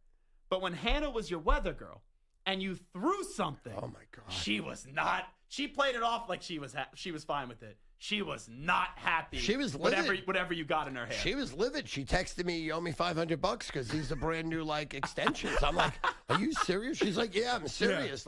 Yeah. And then of course she backed out, but no, she didn't take it well. She literally didn't take it well. I thought, certain things I do are over the top, and whatever. You got to bring a poncho to that episode. No two ways about it. And it was so funny. Last year when I dumped gravy on my head, the gravy was scorching hot. I burnt the top of my head. I had scales coming out of the top of my head for weeks on end. It was crazy. But listen, remember, I'm 64 years old. So I come from almost the Borscht Belt slapstick. When I was a young child, before I was 10 years old, my mother loved comedians. And part of the comedians, going back, let's say 50 years ago, was people's food fights. Food fights were the biggest things. Hilarious. Pies in people's faces, at the kitchen table, food fights. So I always ingrained myself into doing that type of comedy. Anytime, even in the 80s and 90s when everything was not filmed, there was no internet. Anytime we went out to a restaurant and I took my whole crew, when I had 220 full and part-time people, and really every night the gig was we'd work from 8 in the morning to 8 at night, and then 8 at night we go out to dinner on me until 11, and then we're going right to Atlantic City before it closed at 4 in the morning. So we would have food fights constantly. So I love that. It's funny. It's super funny, and that's where that comes from. There's only two people that I've been around that have cared as much as getting everybody fed, and it's you and then also Craig Carden. When Craig worked in this building, the amount of food, and it's not just, I got free food. It's the army that you could feed. But that's what people love to come together and eat food and eat a ridiculous amount. You went to Fort Charles last night? For my second time. Oh, my God. Amazing. The waiter literally said he has never seen someone order as much or eat as much as me. And he said he's seen 500-pound people walk in the place. Wow. I ate, it was good 8,500 calories. And you're doing 8-mile walks now? Yeah, I've done, today was day 67. I've done 510 miles. Regardless of what I do, how much I sleep, what I ate the night before, I am on the path doing between 5.4 and 10.8 a day, averaging 60 miles a week. And I'm walking to exhaustion as fast as possible. And, that starts the morning. It gets out all the negativity. It cleanses your body, cleanses your mind. You think about what you're doing for the day, and you just feel positive. So exercise is critical in my life. I'd weigh, I weigh 192 right now. I'm supposed to weigh 150. I'd be 230. Yeah, but the videos you do, the weigh-in Mondays, where it's hello, Stairmaster, hello, Mr. Elliptical, and then you weigh yourself, and if it's below weight, I lost 3.7, or if you're 7 pounds over, I'm a fat bleep. Those videos are great videos because you see so many serious videos of people, documenting their weight loss journey. And I never could tell if Stu's actually trying to lose weight or if it's just a bit. That is always what has mind bleeped me to this day with you. Well, I use food to deal with life. To deal with stress, anxiety, inadequacies, insecurities, failures. And the flip side, I deal with food, using food to celebrate, to have a good time. Nothing is better. Even be honest, well, especially now that I'm 64, it's better than sex. Nothing is better going out with really gut level friends over a meal, sharing gut level, opening up, you drop your guard, no pretense, and you have amazing food, and there's a bonding experience. Yeah. It's the greatest experience in the world. Nothing's better. Nothing's better. And I'll tell you, I got to give you a lot of credit and also Jenks a lot of credit. Because my friends and I, we love Frank the Tank. Frank used to join me when I was in 2017 or 2016 when I was doing my radio show in New Jersey. And we would see Frank at the games, and we would see him freak out after the NJ trade. The amount of weight that he's lost, and just through walking, better diet, it's really we talked about you captivating this. That's captivated the sports world as well. Yeah, you walked with J.J. Watt, right? Yes, and he was amazing. He was so funny. He kept drilling me on Steve Mahalik stories. Oh, yeah. He's like, tell me about a Steve Mahalik story. Tell me what Steve Mahalik was like. Yeah, he was amazing. But and he really launched the Frank the Tank walks because that put meat on the bone. It gave it credibility that an A++ star was willing to get into Frank's corner and walk with him. That really launched us. But yes, when I first met Frank, when he did his first rant that got picked up by Alex Rodriguez and Frank Thomas on MLB Baseball, Frank weighed 527 pounds. This morning, Frank did his 700th in the city, consecutive walk, and he weighs 296. Wow. I mean, that's unbelievable. That's crazy. Now, first of all, when I met Frank, I figured most people gave him like 3 months to live because his feet were black and blue, swollen ankles, diabetes, but like at the umpteenth level. And by the grace of God, the man can always walk. Like I take him to, like when I met him and when he first got the job, Barstool, he was broke. He owed like $30,000 on credit cards. He was a court clerk. He couldn't afford anything. So I would have to, I do good enough that I took him under my wing as my buddy, get him Ubers to my house, feed him. I got him a gym membership. I got him a pool to swim in at a gym membership. And I did what I had to do. You're like America's uncle. You really are. But, I'm very blessed and grateful because I've had a lot of bad years in my life. You know what I mean? I was in foreclosure with my house 4 years, then got out of it, made one payment, went back another 3 years. So I was in foreclosure 7 years thinking every day they're going to knock on my door, take my house away. My mortgage was $17,400 a month.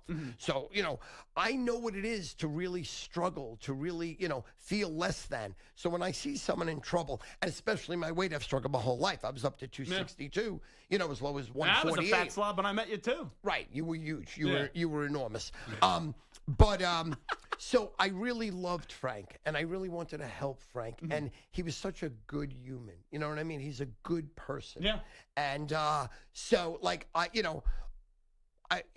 I'll do whatever I got to do for anybody. To be honest with you, I'm humble, grateful, blessed. If I give it away, it always comes back to me. That's how I feel. I've felt that way my entire life. We got one more segment with Stu Feiner. We got to take a break. We got to get a Rich Ackerman update in. We'll come on back with the store, Stu Feiner, StuFeiner.com. Also, the great work that he does at Barstool Sports. This is the Zach Gelb Show. We'll toss it over to Ack with the latest sports flash.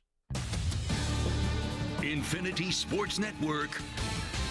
Sports Flash. Well, the Saints may have high hopes for Tyler Shugg, but right now he's looking up at Spencer Rattler on the depth chart. The 2024 mid-round pick has been named the starting quarterback over the rookie out of Louisville. NFL teams have to be at 53, and a couple of veterans were let go at the receiver position. The Steelers released Robert Woods. The Browns cut former Steeler Deontay Johnson, and Dylan Gabriel wins the backup job in Cleveland behind Joe Flacco, with Shedeur Sanders named the emergency quarterback. Former first-round pick Isaiah Simmons has yet to find a steady home in the NFL. He was released by the Packers. 49ers receiver Demarcus Robinson suspended by the NFL for 3 games for violating the league's substance abuse policy. The Astros' Yordan Alvarez is back. The slugger activated from the injured list before Houston hosts the Rockies tonight. He missed over 3 months with a fractured hand. Clayton Kershaw has turned back the clock. The Dodgers go for their 3rd straight win tonight against the Reds with a future Hall of Famer on the mound. The 3-time Cy Young Award winner has a 1.90 ERA in August. Another future Hall of Famer headed in the opposite direction. 1-10 Justin Verlander goes against the Cubs' 12-game winner Matthew Boyd tonight. I'm Jack. The fun continues on the Infinity Sports Network.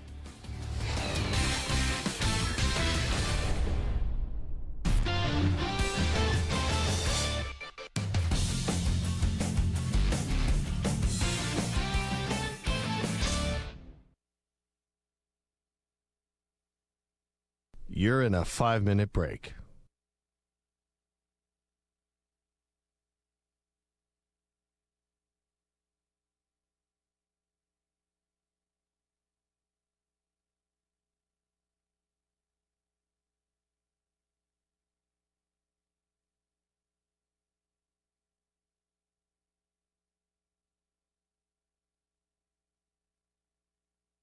Four minutes, 30 seconds remaining.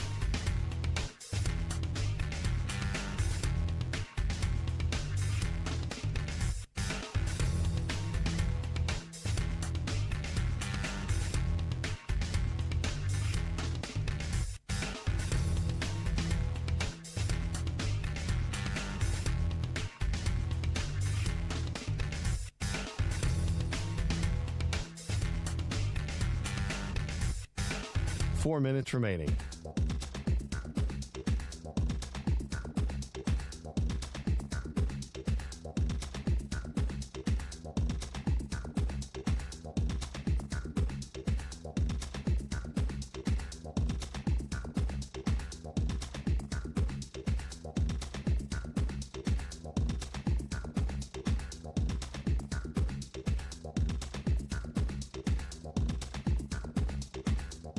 Three minutes, 30 seconds remaining.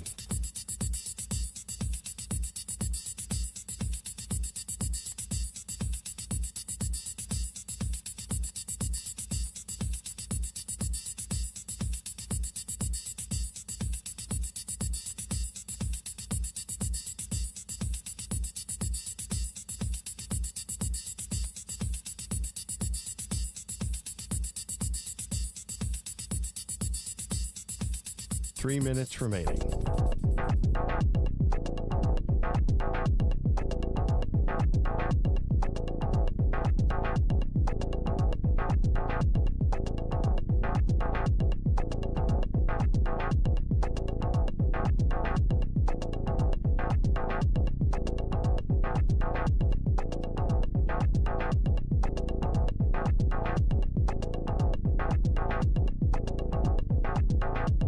Two minutes, 30 seconds remaining.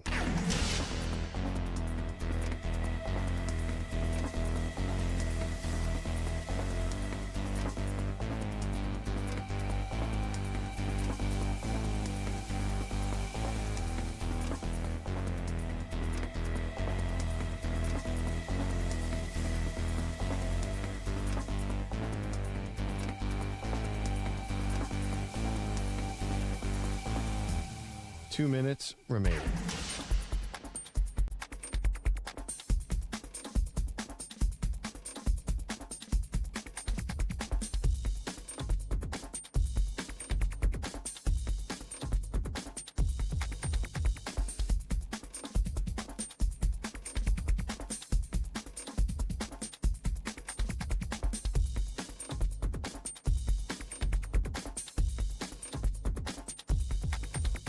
One minute, 30 seconds remaining.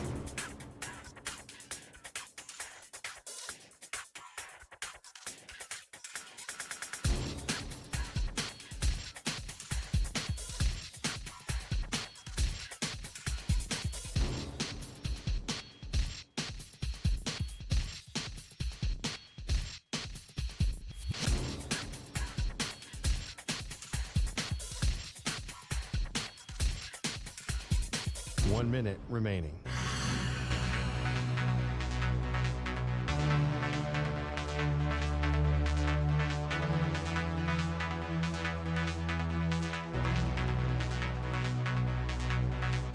Forty-five seconds remaining.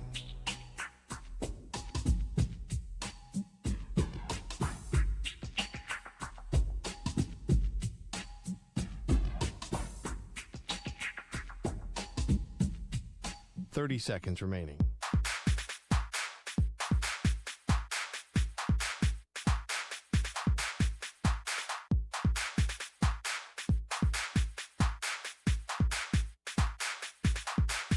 Fifteen seconds.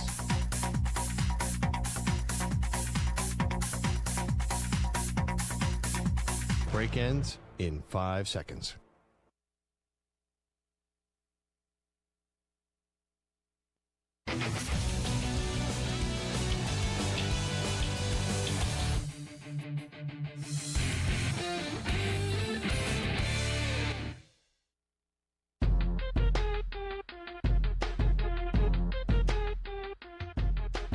Welcome back to the Zach Gelb Show on the Infinity Sports Network. One last segment with the great Stu Feiner, who joins us, StuFeiner.com and Barstool Sports. So last night, I'm sitting there, and I see an article comes out from Ryan Glass-Steagall, and it says, Dave Portnoy and Barstool Sports banned from Ohio State, Texas to kick off the season. That Ohio State is not letting Dave, who's now part of Big Noon Kickoff, be in the stadium, and then the great college football show that you guys do, not letting them broadcast from Ohio State's campus. Now, Ohio Soft University, they're now saying that's not the case. They never banned Dave, blah, blah, blah. How do you react to all this stuff? Because it's amazing to me. And I'm a Michigan fan. My two best friends went there. But I love how much real estate Dave has in the Ohio State fans' head these days. Well, I mean, it's similar to the NFL that banned him when, with he got pulled out of a Super Bowl. He was wearing a fake nose and a mustache, and they put him in jail, for breaking the NFL code of he's not allowed to go to games, Big Cat PFT. You know what it is? Of course, it's almost unbelievable how soft they are. But by the same token, you know what he's going to do. He's literally going to sit in the stands with his phone and absolutely eviscerate the Ohio State Buckeyes. He's going to just constantly just say how great Michigan is, how soft Ohio State is. They're not the true champs. They can't beat Michigan.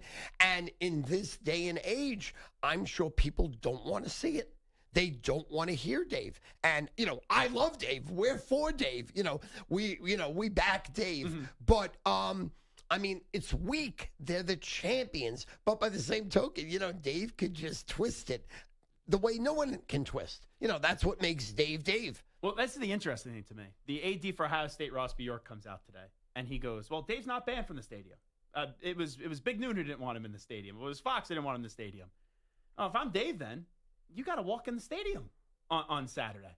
And if we'll see if he's actually banned or not, because you could have another incident where Ohio State security, like how NFL security happened, drags Dave out of the stadium, and that's a huge win for Dave Portnoy if that happens. Would love that. He would revel in that. He's dreaming about that, salivating right now. He would love to walk in with his crew, and he would love security to arrest him, put cuffs on him, and put him in jail. That would be like the greatest thing ever. That would get that would blow up the internet. The first week he does the show on Fox, it would get gazillion views, and trust me, everybody's going to be pinned to that fight. You couldn't have paid enough money for the buzz right now to watch Dave Portnoy now. It was big enough, but now it's over the top. ESPN must be throwing up in their, right in their laps right now. It's like ESPN who? ESPN what? They become a secondary show for at least week one. Dave Portnoy's must-see TV, and Ohio State just blew him up to the stratosphere, to the moon. It's amazing to me. We haven't even got to week one yet, right? It happens this weekend. We already had the Kansas State's quarterbacks, father and brother, fight each other after the game in Ireland.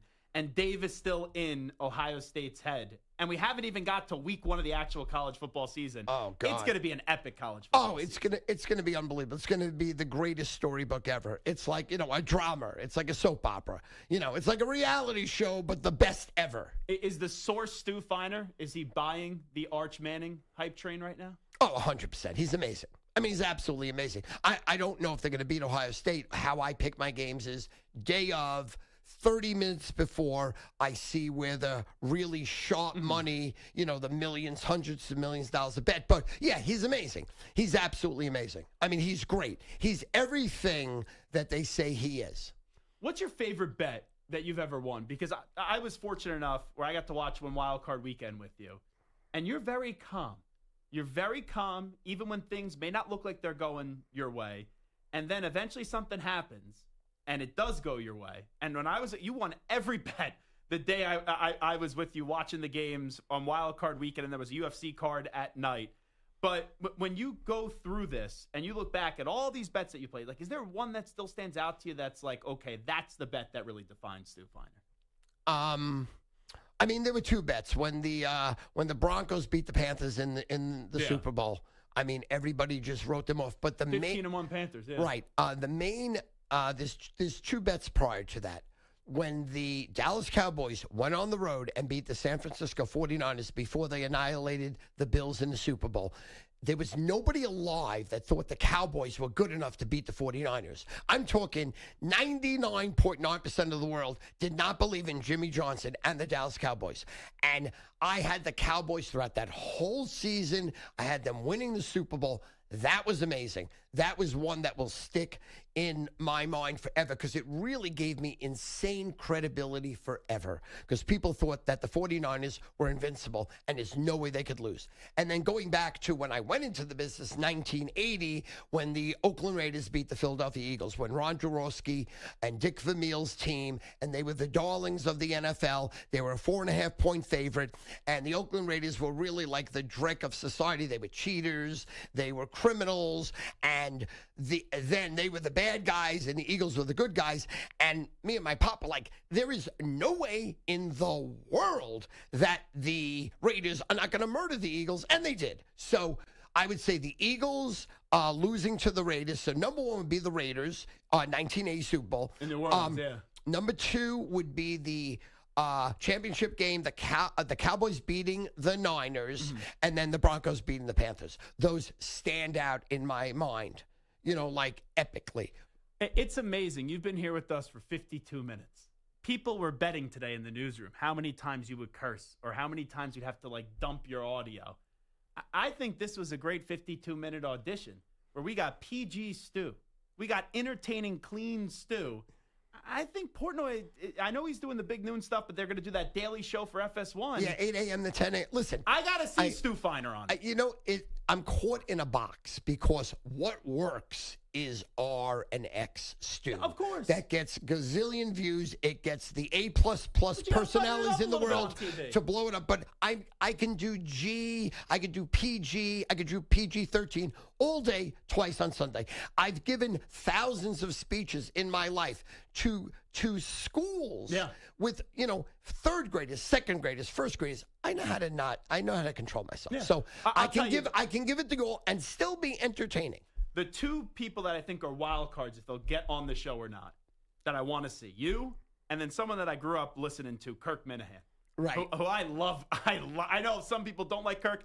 I'm a huge fan of Kirk Minahan. Kirk I need is to definitely see Stu and Kirk on that show. Kirk is definitely going to be on. Okay, There's good. no two ways about it. I think when he has something that's hot and buzzing and Dave wants to promote him, yes.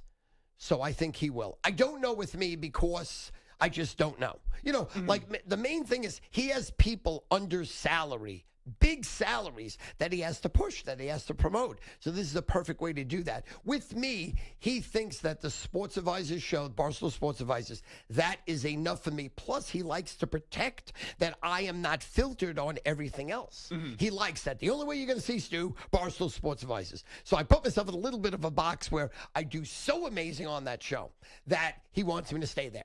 I know we only got a minute left here. NFL, just real quickly. Who's the one team that you're really buzzing on going into this season? Eagles, Bills, Super Bowl, and let's see what happens.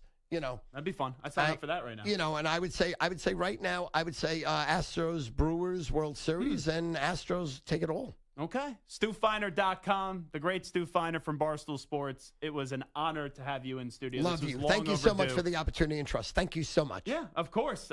We'd be crazy not to put Stu Feiner in Anytime, for an hour. And whenever you need me, I'm there. Well, Stu's going to the Met game tonight. So am I. So I'm sure we'll run into Stu there. Is Frank going to the Met game tonight? Yes. Okay. Frank will be there because they give us that nice pin tonight with Ron Darling, Keith Hernandez, Gary Cohen. It's pin night. Gotcha. It's a good pin. Definitely collecting the pins and all that. Not really. I'm going to give it to Frank. Frank loves them. It's unbelievable.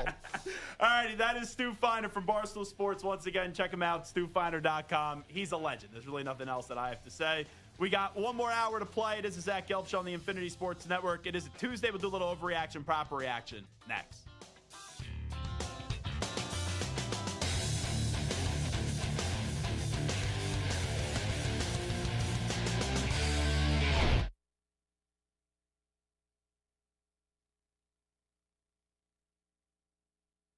You're in a 5-minute break.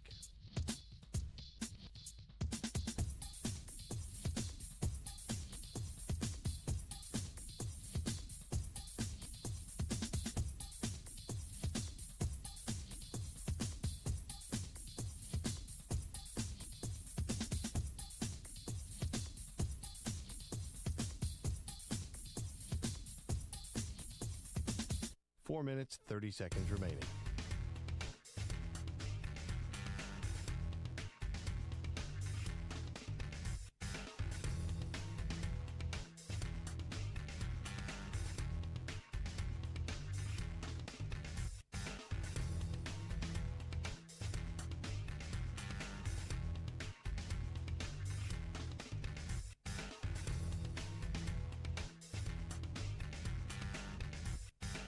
4 minutes remaining.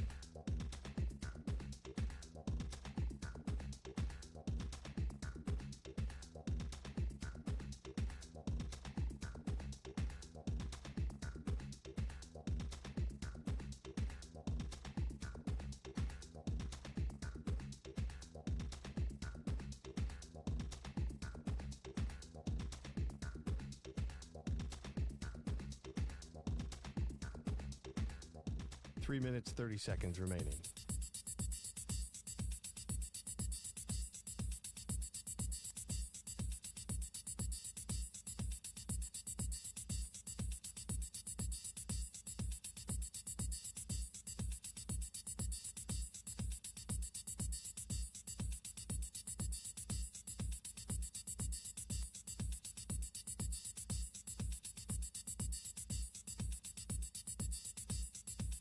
Three minutes remaining.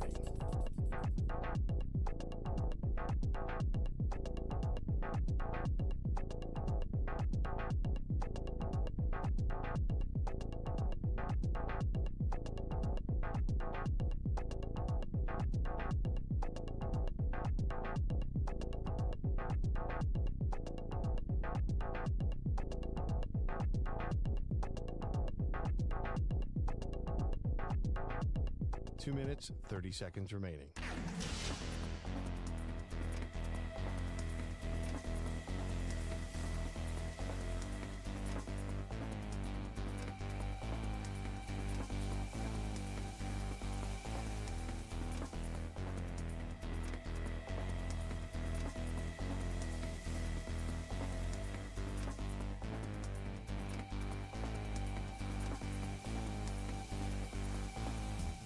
Two minutes remaining.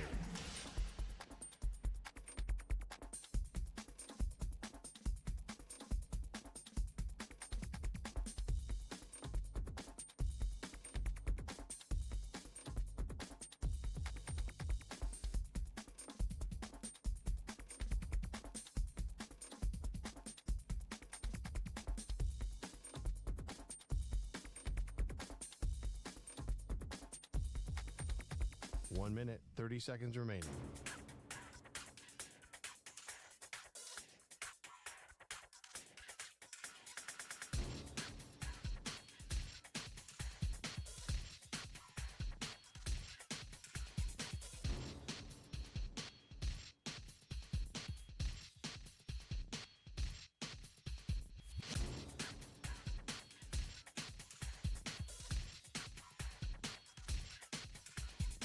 One minute remaining.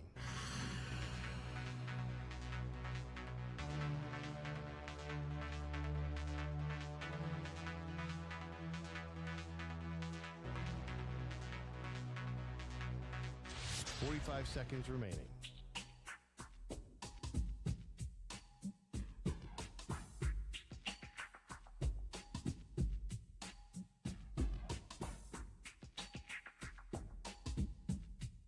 30 seconds remaining.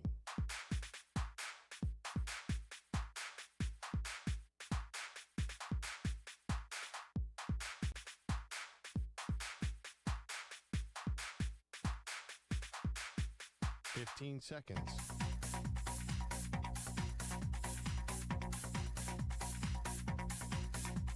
Break ends in 5 seconds.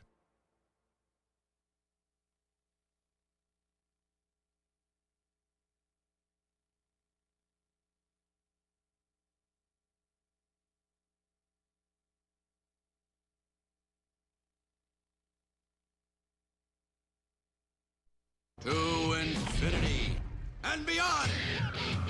He's live. He's nationwide. This is the Zach Gelb Show.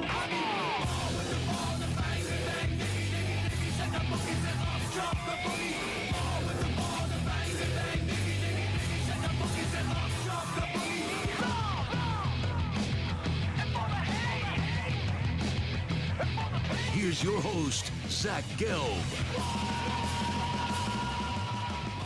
Alrighty, welcome back in. It is the Zach Gelb Show, coast to coast on the Infinity Sports Network. Great hour right there with Stu Feiner. Appreciate him joining us in studio for the entirety of the hour. While we were talking to Stu, there was 2 news items. Dillon Gabriel has officially been named the second-string quarterback for the Cleveland Browns. Tom Pelissero, after trading Kenny Pickett to the Browns, to the Raiders, the Browns will have Dillon Gabriel be their number 2 quarterback. Coach Kevin Stefanski said fellow rookie Shedeur Sanders also will dress on game day as the emergency 3rd quarterback, but it'll be Gabriel, the 3rd-round pick, backing up Joe Flacco. And I kind of laid this out earlier in the show when it did start with Kenny Pickett going from Cleveland to the Raiders, that I think now you have these 3 quarterbacks. We'll see when Deshaun Watson, if he ever gets back in the mix. I don't think the Browns are ever going to play him again. But I think you'll see Flacco up against the Bengals, the Ravens, the Packers, the Lions, the Vikings, and the Steelers. Those first 6 weeks, I think you'll see Flacco. Then after that, I don't think the Browns are going to be any good. Remember, the Browns have 2 first-round picks, so you got to evaluate the youngsters. And I'll tell you this right now, Samter. You haven't seen one player, right, who's not established, a player in the league that hasn't done anything in the NFL, have more of a hype train than since we saw Tim Tebow. Now, Tebow did get thrown into Denver. They had all those miraculous wins. Then they had the playoff victory up against the Steelers. Demaryius Thomas with that touchdown before they just got their brains beaten in by the New England Patriots. But you knew that Tebow was really never a pro quarterback. I never thought Tebow was going to be a great pro quarterback. He is the greatest college quarterback of all time. With Shedeur, very good college quarterback. I have a higher belief of what Shedeur could be in the NFL than what Tim Tebow was supposed to do. But the Shedeur following is so crazy, like how the Tebow following was. Even when Tebow was in New England for that offseason, you had Belichick having to, we're not really looking to take Tom Brady off the field. We're just not really looking to do it. Think about that. So when Dillon Gabriel gets thrown into the fire, that's when the fun really starts. Because don't get me wrong, there's going to be people calling in at 888-710-4ISN, 888-710-4476. If Joe Flacco loses the first 3 games of the season, the first time he loses a game this season, and people are going to be saying, you got to play Shedeur. But there's a pecking order here. Because if someone calls me and says, you got to play Shedeur when Joe Flacco's in, I'm going to say, that's your right, that's your opinion. But the depth chart is telling you that it's going to be Dillon Gabriel as the next guy up. Once Dillon Gabriel becomes QB1 and Joe Flacco already had his last opportunity and Joe gets benched, that's when this goes to a level of ridiculousness that we haven't seen since Tebow. And I think it's going to top Tebow. I really do. And Tim Tebow won a playoff game in Denver. But look at what just happened in the preseason. How polarizing Shedeur was. You have people basically accusing Kevin Stefanski of sabotaging the career of Shedeur Sanders and saying all these nasty things about Kevin Stefanski, a 2-time coach of the year, may I add, because they thought that Shedeur should have been pulled in the final 2 minutes of the last preseason game of the year. So just wait till Dillon Gabriel, where I believe he'll get thrown into the fire on October 19th up against the Dolphins. And I think they're going to give Dillon Gabriel a longer leash than Azaram, Samter probably expect, if I'm just being honest. I think Gabriel's going to be the guy there. For Miami, New England, they have a bye week, the Jets, the Ravens, the Raiders, and then the Niners. I think Dillon Gabriel's going to get 6 games. And then after that, Dillon Gabriel won't be good enough. And then they will throw in Shedeur Sanders on December 7th. They play Tennessee. They're then at the Bears. They play the Bills. They play the Steelers and the Bengals. And that's when I think we're not going to see Shedeur, barring injury. I don't think we're going to see Shedeur starting a game in the NFL until December. And holding off the fan base of Shedeur Sanders, it is going to make it one wacky NFL season. We're starting this NFL season. Starts next Thursday. We're talking about Micah Parsons' contract. Trey Hendrickson situation already resolved. James Cook situation already resolved. Terry McLaurin situation already resolved. As we enter this season, Travis Kelce gets engaged today to Taylor Swift. But as we enter this NFL season, is there a bigger storyline than Shedeur Sanders and when is he going to see the field? I don't think there's a bigger storyline. And I know how crazy that sounds. He's a third-string quarterback. Mike McDaniel's an ass. That's not a bigger storyline. Vrabel and Drake May, not a bigger storyline. The Bills, their road to try to maybe win a Super Bowl in September, not a big enough storyline. The Jets with Aaron Glenn, not a big enough storyline. Lamar Jackson going for another MVP. Can he win a Super Bowl? That's a storyline in January. Aaron Rodgers with the Steelers, all right, a storyline. Bengals, can they get off to a good start? A storyline. Tennessee with Cam Newton, not really. Texans, C.J. Stroud, D'Amico Ryan's really good. The Colts are throwing Daniel Jones out there. You got Mr. Duval with Liam Cohen with the Jaguars. Sean Payton, Bo Nix another year. Jim Harbaugh and Justin Herbert another year. All these dopes talking about the demise of Kansas City. The Raiders, Ashton Genty and Gino. I like Ashton Genty. NFC East, Giants, all right, when are they going to play Dart? Eagles, can they repeat? We already did the Cowboys. Commanders, they got everyone signed. All right, what are they going to be this year? Bears, big one right there. Ben Johnson, Caleb Williams. Packers, can they take the next step? Vikings, J.J. McCarthy, that's a big one. Lions replacing two coordinators. Tampa Bay, you know what you're getting out of them. The Saints, they're playing Spencer Rattler to start the year. The Panthers, all right, what is Bryce Young going to be? Falcons, are you going to call him Michael Penix Jr. or Michael Penis Jr.? The Rams, the health of Stafford. 49ers, big year for Brock Purdy. Cardinals, sink or swim for Kyler Murray. And the Seahawks are throwing Sam Darnold out there. I just went through all the storylines, Sam, during the NFL. Would you agree that as we enter this season, the ambiguous question of when will Shedeur see the field, isn't that the biggest storyline entering this NFL season? I think it's the one that gets the most emotion out of people. I think it's the one that gives people the most amount of takes, too. You're probably right, but after today's news, maybe Travis Kelce, Taylor Swift becomes more of the storyline. Just live through that.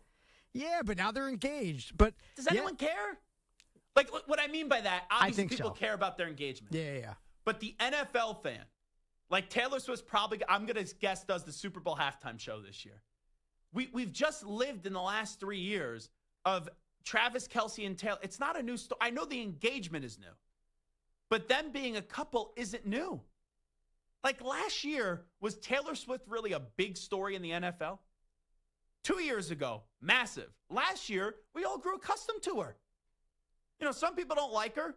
I think the New Heights podcast made her even more likable than what she already was.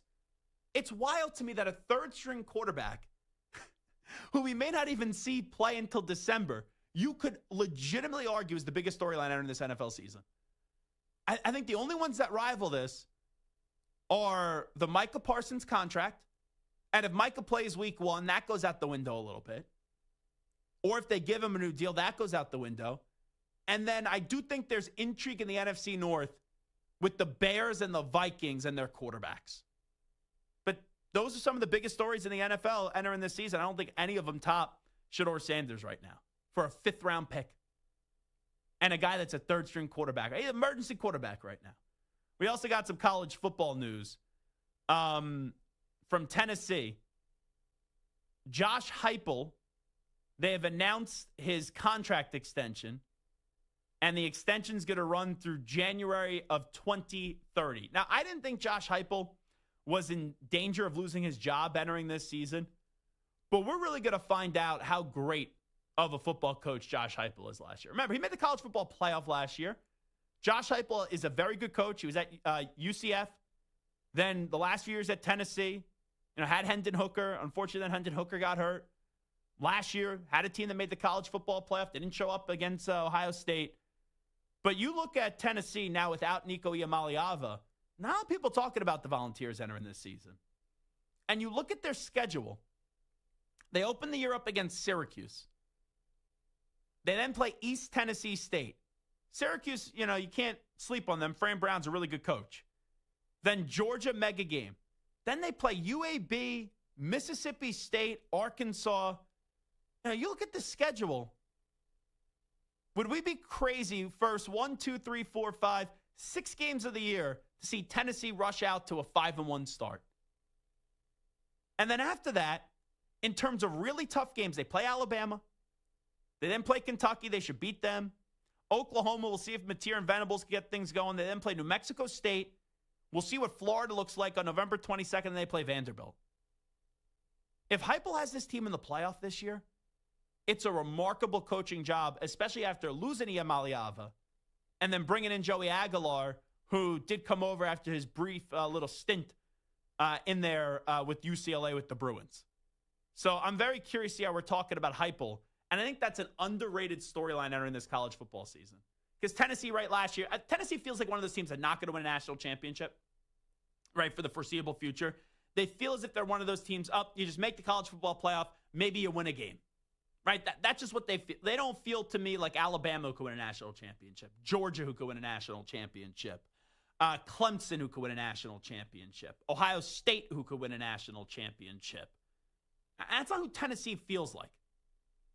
Even Penn State, who I used to joke all the time, they can never win a big game. Penn State has a feel like they could win a national championship this year. If Tennessee makes the playoff this year, and last year they made the playoff, they got annihilated, that would be a really impressive job by Josh Heupel. They then win a playoff game this year, Tennessee. That is like their version of winning the national championship this year. Because a lot of people wrote them off. Like, we all looked at the Nico Iamaleava situation. And we all said, so unfortunate for Tennessee. We didn't like how that did go down. But it did hurt Tennessee. And that's when you find out the true coach that you have in Josh Heupel. Because for Josh Heupel, he's someone that's had success. Josh Heupel had a lot of success at UCF in his short time there. And then getting a big boy job at Tennessee, he's done a good job. He was 12-1, 10-3, and then 6-4 at UCF. Then takes a Tennessee job after going 7-6. He's been 11-2, 9-4, 10-3. This year, though, is his biggest year at Tennessee. And anyone thinking that, maybe he's on the hot seat, maybe Tennessee does something else in the world of just, you could change whoever. They commit to their coach before the season starts. And they say, okay, we're going to extend him through 2030. We'll give him a new contract extension. And Danny White, their AD, obviously they know each other from their time at UCF. Josh has brought Tennessee football back to its rightful place among the nation's elite programs. Now, I don't think Tennessee is one of the nation's elite programs because we're not talking about them as a national championship school. But you look at programs, right? Miami, when are they coming back? Texas, now they're back. Right? There's certain schools that we talk about. Are they back? Tennessee isn't back to, good old Rocky Top or winning national championships or competing for national championships. But they've been really good under Josh Heupel. And I think when you look at Josh Heupel, you say he's a good coach. If he makes the playoff this year, if he finds a way, and I'm not saying I expect this stuff to happen, but if he finds a way to win a playoff game this year, you're going to now have people saying Josh Heupel's a great coach. It's almost, even though what he's done has been very impressive, but this is a year where people are writing off Tennessee. All righty, we will take a timeout on the Zach Gelb Show on the Infinity Sports Network. I think I was supposed to do overreaction, proper reaction there, but we got caught up with some of the news that's out there in the world of sports, so we'll do that on the other side. First, let me tell you, though, about my friends at Wesley Financial. This portion of the show is brought to you by Wesley Financial. Stuck in a timeshare and want out? Contact Wesley Financial Group now and get a free timeshare exit information kit at wesleyfinancialgroup.com. Coming on back in 5 minutes on the Zach Gelb Show. You're in a 5-minute break.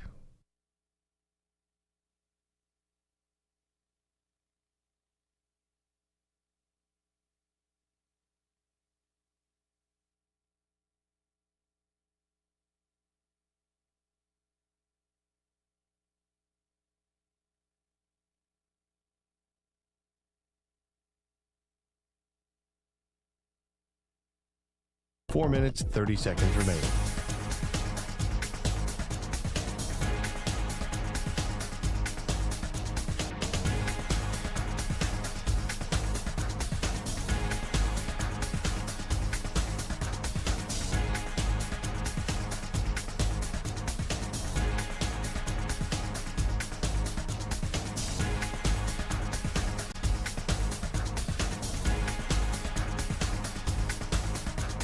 4 minutes remaining.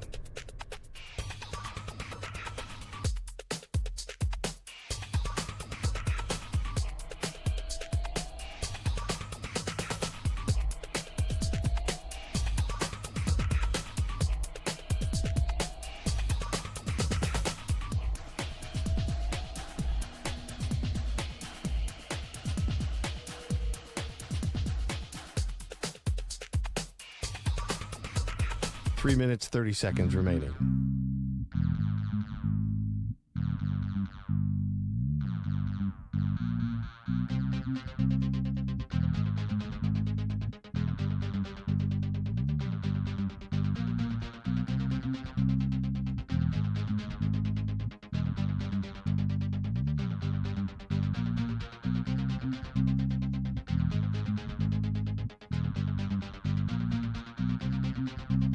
Three minutes remaining.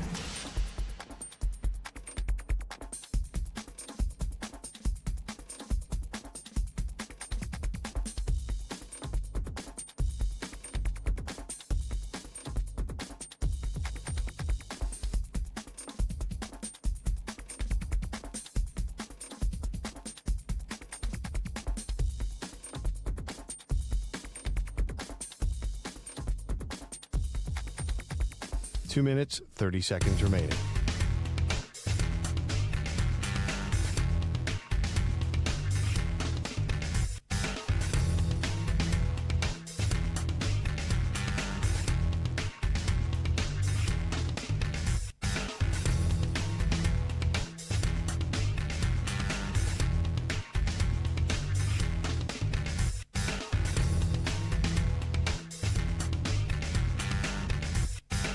Two minutes remaining.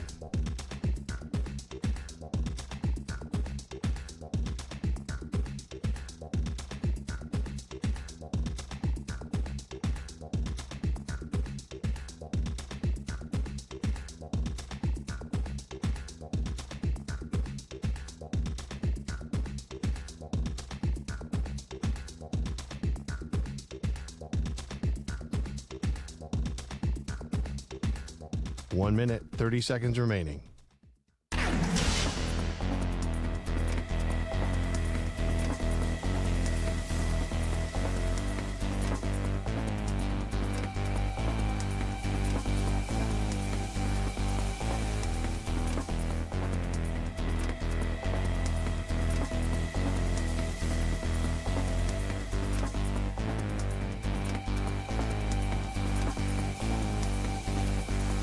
One minute remaining.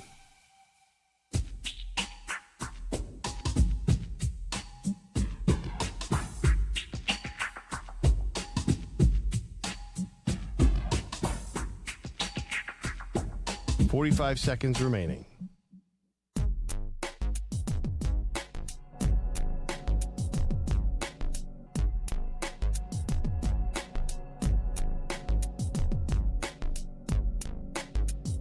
.30 seconds remaining.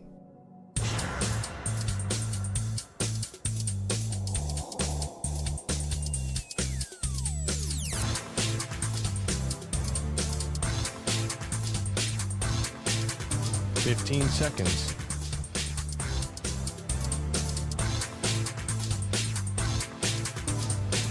Break ends in 5 seconds.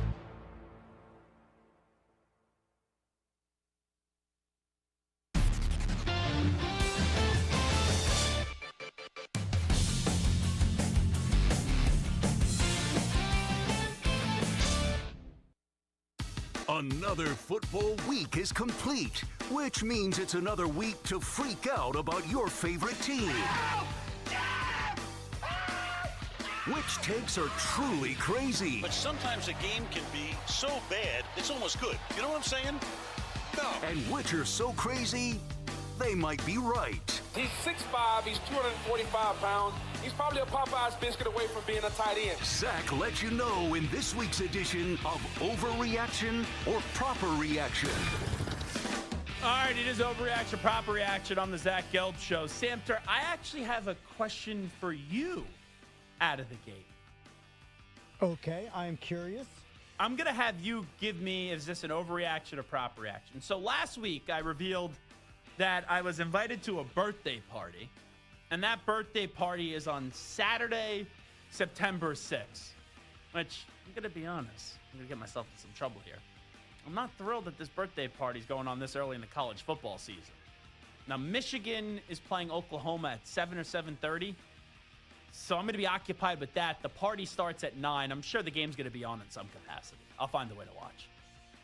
But anyway, the theme of this party was an emo-themed party. You have to dress up as if you're an emo. Azar, you think this is funny here? Like, you're laughing. Yeah, I just think of, like, mid-2000s rock bands.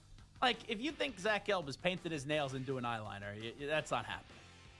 But I got a Black Sabbath t-shirt. I ordered one. Which was a mistake. And I thought that was emo. And Santer's like, what are you talking about? Listeners are shredding me. Botcher in the newsroom hasn't talked to me in 2 weeks. He's furious with me. You know, that guy Ryan Botcher, I'm so nice to him. He's furious with me. Wasn't it his idea? Black Sabbath? No. I think you had a little kerfuffle with him about Green Day. I think that's what it was. That's right. It was Green Day. That's right. Yeah. So, I was on Long Island this weekend, and I Googled Hot Topic store near me. And I went to Hot Topic. I purchased a Black Sabbath shirt from Hot Topic. I returned it.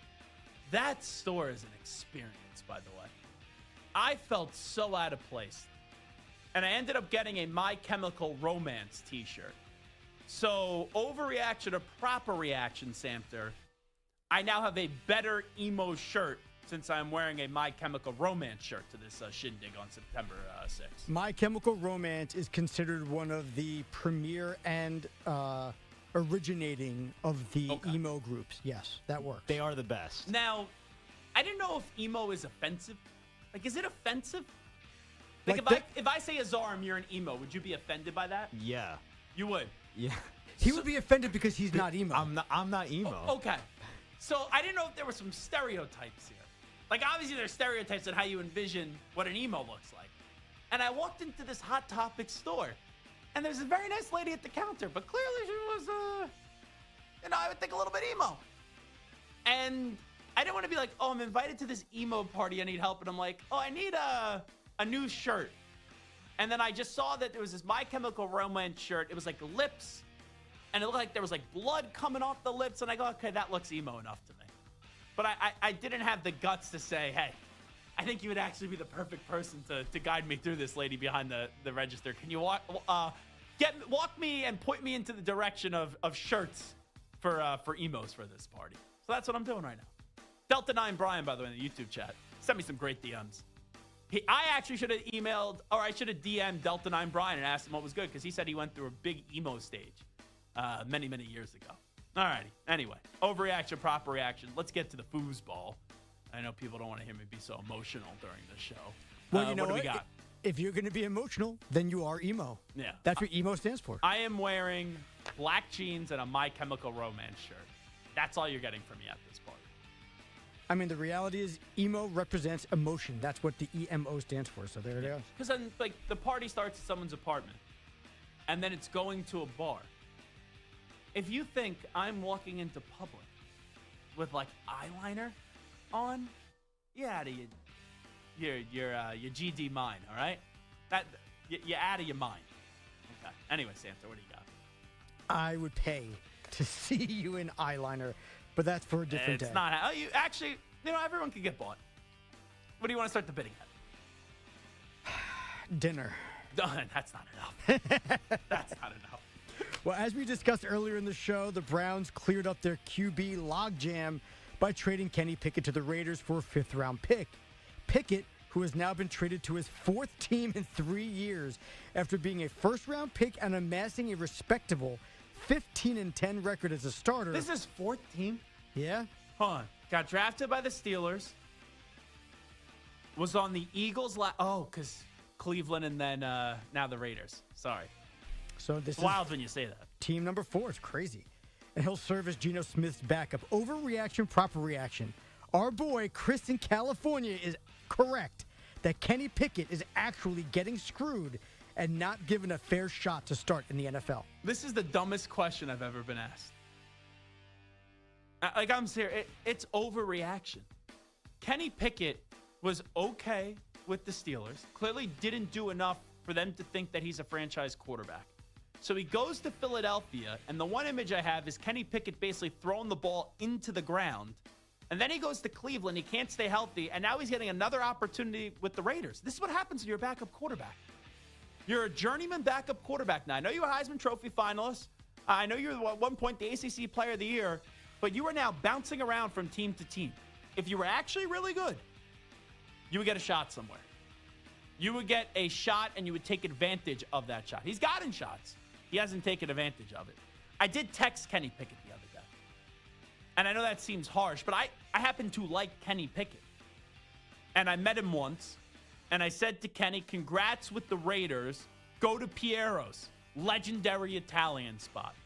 And usually Kenny Pickett gets back to me. I've not heard back from Kenny Pickett in the last 24 hours. I only sent that text at 8:28 p.m. Now, can I tell you also a texting story, and I'm going to leave someone's name out of it here, Samter?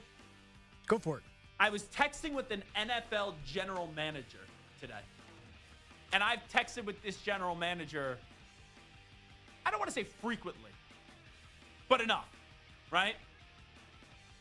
The general manager responded back to me, hey, this is really bad timing, just got a new phone, and for some reason, it's not syncing to Outlook. Can you let me know who this is so I can update my contacts? And I last texted with this general manager. We had a good back and forth in April. So it's been a few months. So I said to the general manager, you probably want to lose my number anyway. It's Zach Gill. And then he said, haha, thanks, Zach. I had to ask John Lynch the same question the other day when he texted me. So I said to this GM, who I will keep nameless, I said, I should have told you instead of giving you my actual name that I'm Jerry Jones and you could have Micah Parsons for 2 first-round picks, where that GM then responded, LOL, Micah would then be and gave me the team that he's the GM of. So I thought that was just a very impromptu exchange today when I was catching up with someone and they had a serious phone switch. They lost all their contacts. And if I would have just told him I was Jerry Jones, maybe he would have called the league office and tried to push through a trade for Micah Parsons. That would have been good. That is the king of new phone who dis. This guy had no idea who you were. I mean, of course, let's be honest here. So that's what I thought at first. But I have so many messages with this guy. And, like, he had my number saved. Because at first, when I'll start texting someone, I'll be like, thanks, Zach Gill. I have several texts where I have, like, person has wrote back, thanks, Zach. Like, Zach, how are you? Like, conversation. So he knew who I was. I think this was genuine, especially then when he says, oh, I had to ask John Lynch the same question yesterday on whose phone this was. That's, like, too particular, if I'm just being honest. All right, listen, I'll trust it. I'll trust it because you are. Trust me, I'm the king of You're new the king of phone networking, yeah. So I don't Do you know doubt it. Do you know how many times someone has texted me, and I didn't have their number saved, and I'm like, oh, just got a new. I have an iPhone 12. I don't know. I haven't got a new phone in like 5 years. You messaged me through Instagram first because you didn't have my number. And then you know what? Can I make it a mission? I just didn't save your number, because then I texted you before. Yeah. And then after I messaged you on Instagram because I needed you to do something for me, I then said, oh, I have Azarm's number. Yeah. It was like back to back. Yeah. No, I'm a lot like if you text me, I will lie right to you just in terms of like, oh, didn't have your numbers saved. Like when I just didn't have your number saved, I'll be like, and I can't figure it out. Oh, I just got a new phone. I full disclosure. I'm an open book here on the radio. So if you get a text from me, like Rami Lavi, who works here. Rami, I knew Rami before he worked here. Like, he networked with me. And I didn't save his number. He started texting me. And I just didn't. I was like, oh, I just got a new phone. He's like, oh, it's Rami. So, Rami doesn't know that, but that's just the way that is. All right, Santa, get me back on track here.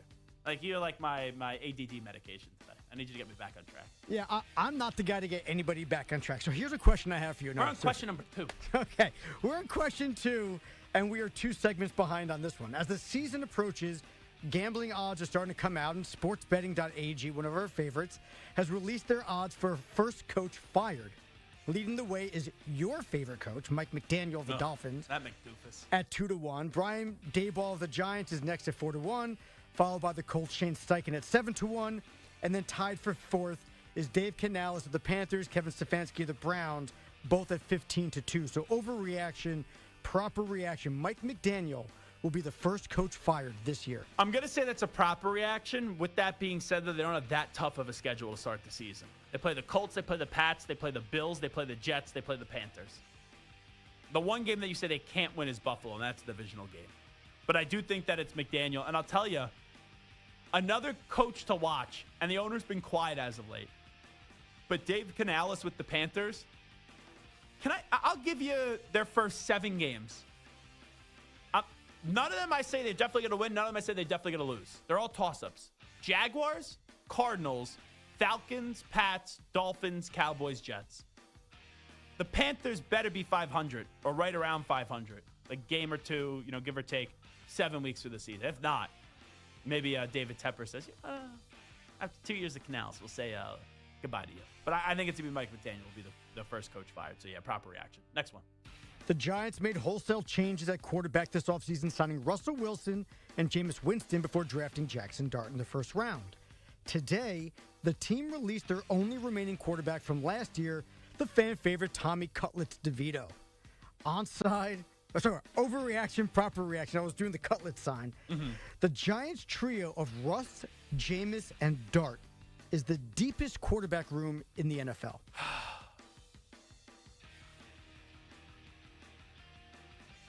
Let me give you 2 that could rival it. Just rival it. Would you say Lamar Jackson, Cooper Rush is deeper?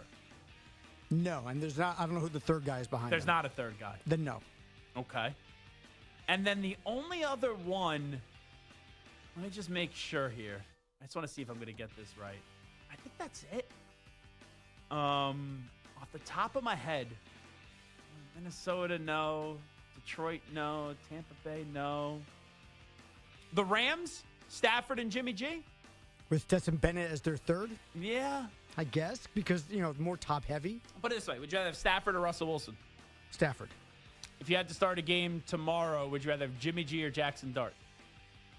Are you going Jackson as the backup? Yeah, Jackson backup. If I'm the Rams... Fine, would you rather have Jameis or would you rather have Jimmy G? Jameis.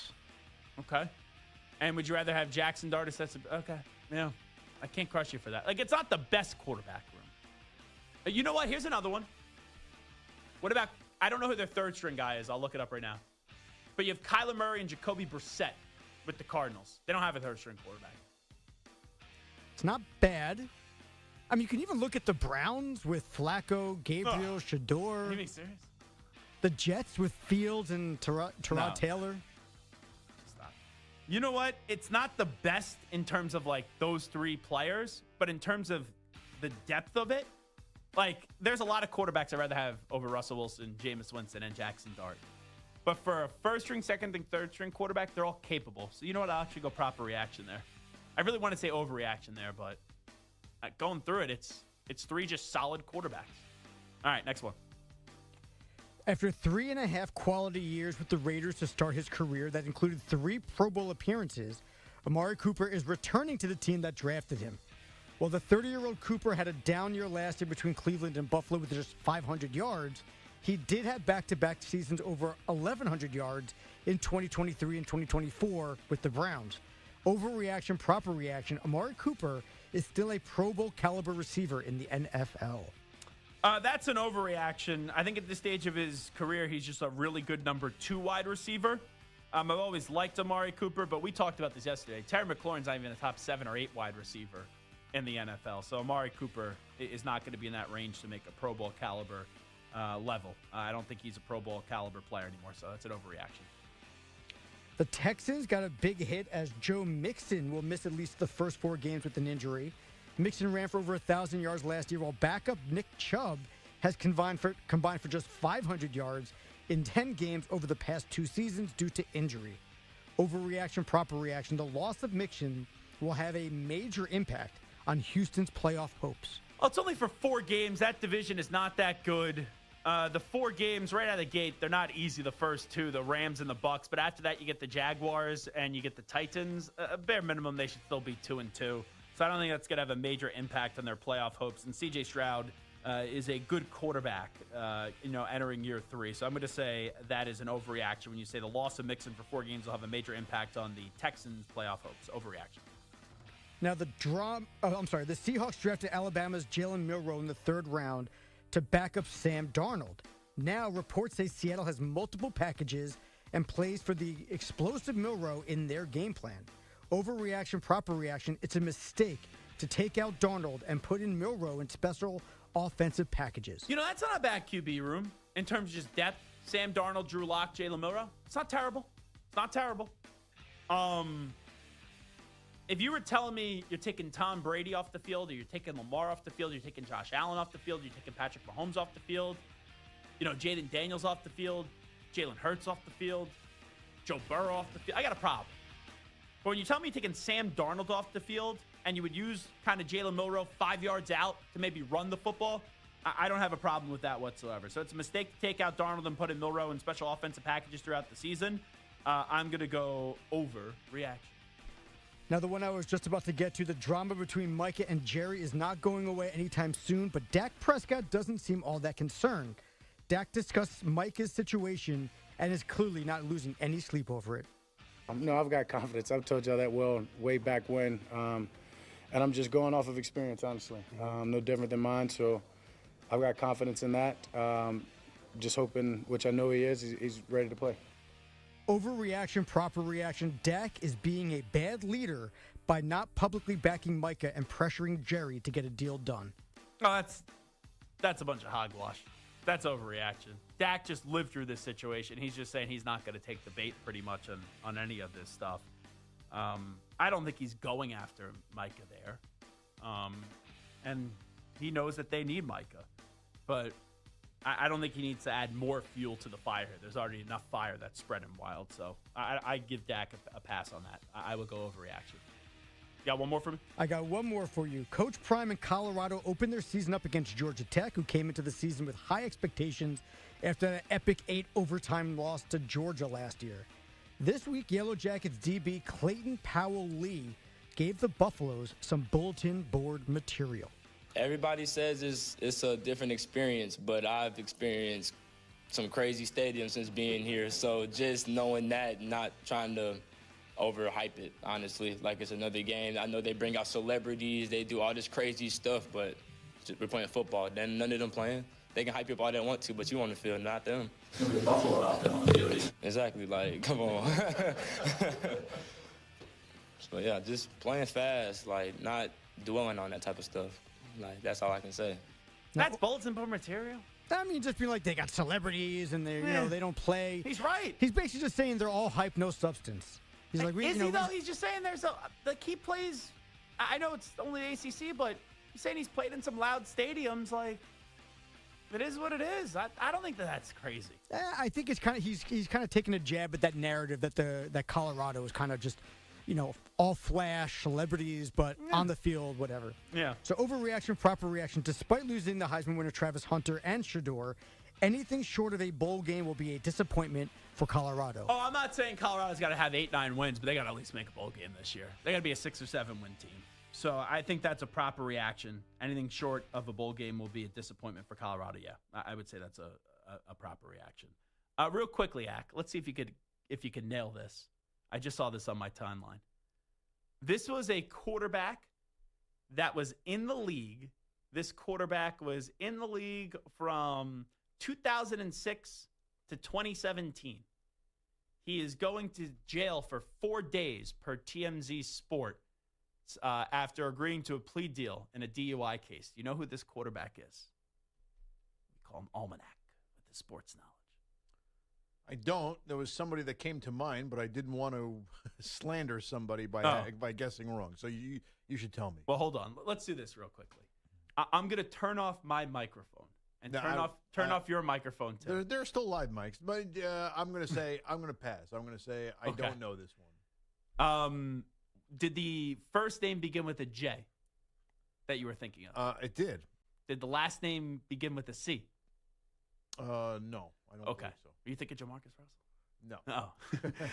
Jay Cutler is going to serve 4 days in jail after agreeing to a plea deal in his DUI case from October. You think he could survive 4 days in jail? Yeah. Yeah, I think 4 days. It'll be good. Charles Barkley said the one thing he realized by being in jail was how much time he had to think about what he did.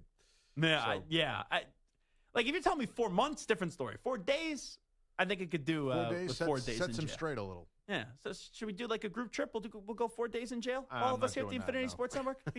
Team Nah, bonding experience. Not going to go there. So he's also going to pay a $350 fine and have his license revoked in a 10-day DUI safety class. Once again, if you're using any substances, never a good idea to get behind the wheel and operate a vehicle, especially when you have as much money as Jay Cutler. Like, get a taxi, get an Uber, dude. All right, we'll come on back. Update time first. Here's Zach. Infinity Sports Network. Sports Flash. Well, the Saints have used draft picks on quarterbacks in each of the last 2 years, but this year's pick, Tyler Shugg, will open the season wearing the headset as 2024 draft pick and second-year man Spencer Rattler gets the nod as the Saints starter. Dylan Gabriel and Shedeur Sanders both had flashes of great potential this summer, but it's Gabriel that gets the nod as the backup for Joe Flacco in Cleveland. Sanders will be the third quarterback. Robert Woods is an established veteran. He's also looking for a new home. The veteran receiver was among the Steelers' cuts today. Another wideout who's now on the market is former Steeler Deontay Johnson, and Marquez Valdez-Scantling failed to make the 53-man roster in Seattle. Tommy DeVito was a good story in New York, but his time has come to an end with the Giants. Adding first-round pick Jackson Dart, among others, he was released today, and not a surprise given the Giants already have 3 quarterbacks.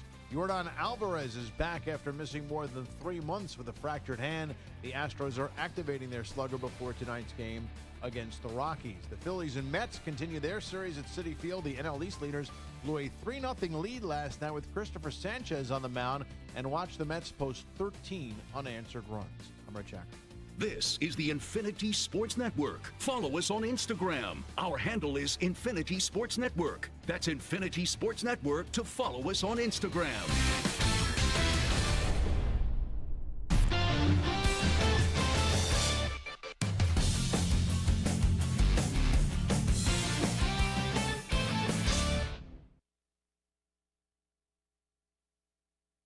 You're in a 5-minute break.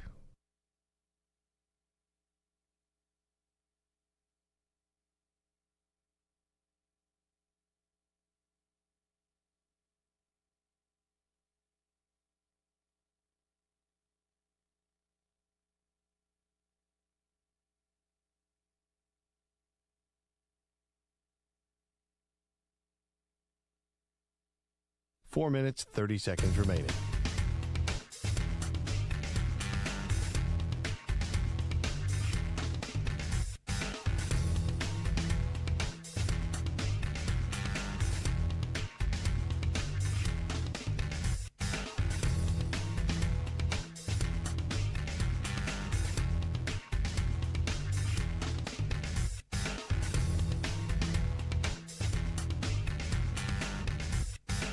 Four minutes remaining.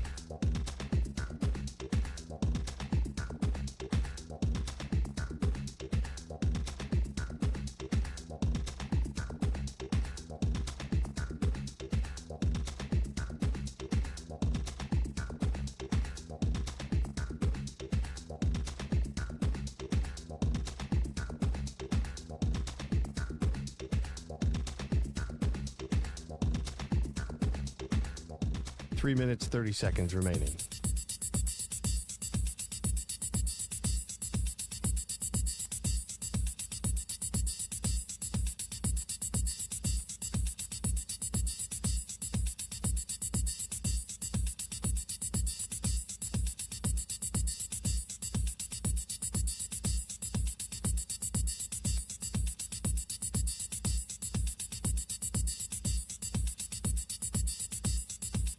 Three minutes remaining.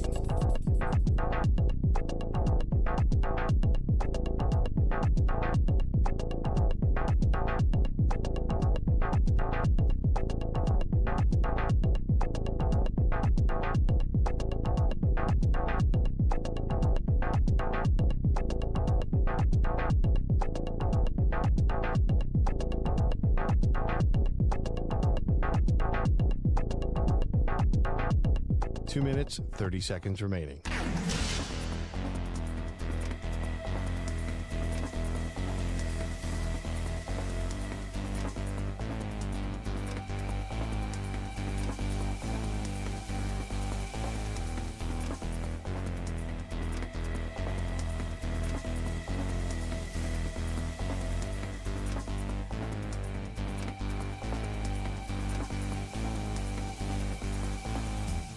Two minutes remaining.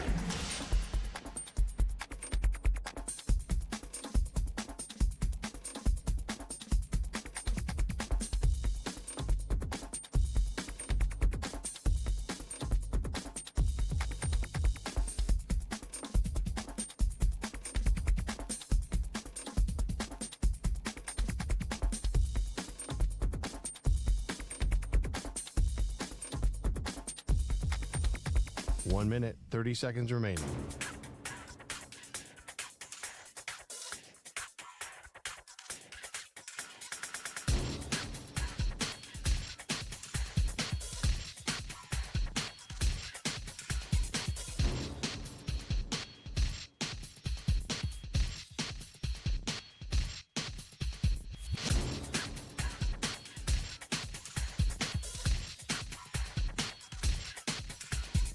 One minute remaining.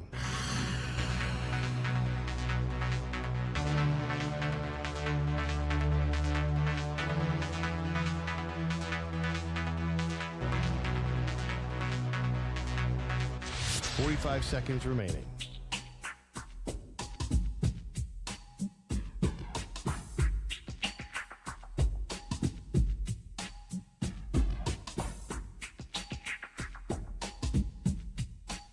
Seconds remaining.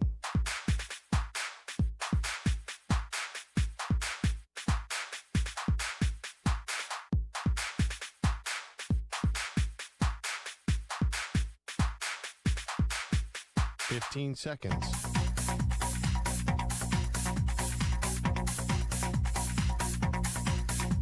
Break ends in 5 seconds.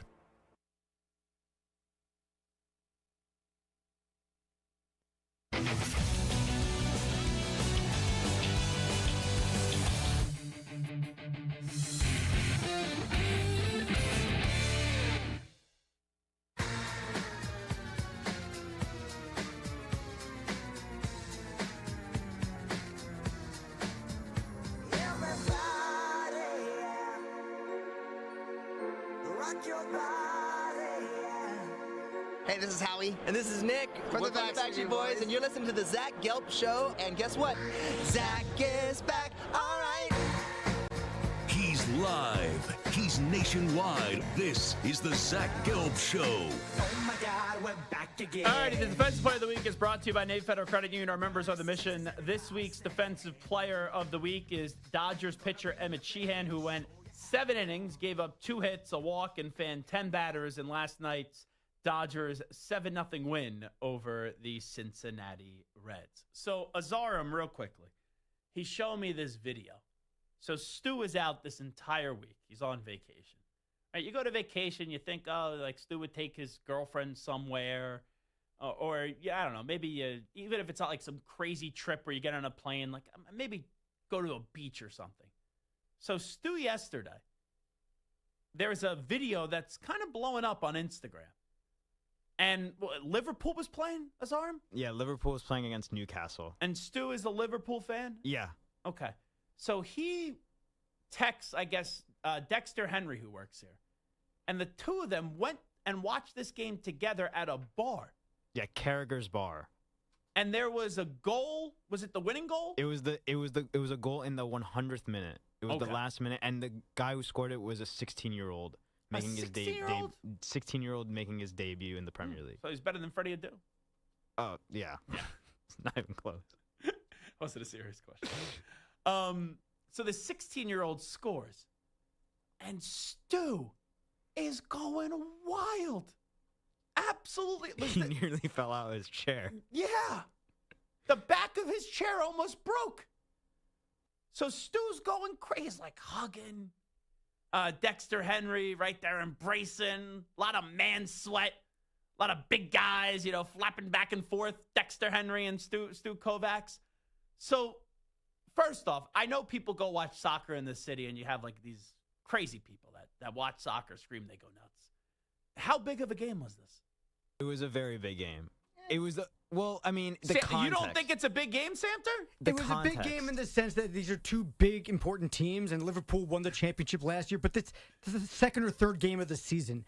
It's a big game, but it's not This is the second or third game the of a second regular game of the season. But the reason why it's big is because there's a player on Newcastle. His name is Alexander Isak, and he's been pushing for a move for Liverpool for the whole offseason.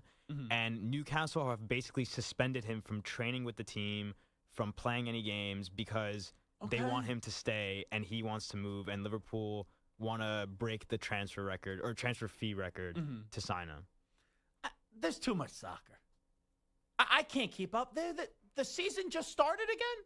Yeah, it started last week. What have you guys been watching for the last 6-7 months? Well, 6-7 months? What do you mean? Months? It's year-round. There's soccer every day on here. When do they take off? The last thing that really ended... They never take off?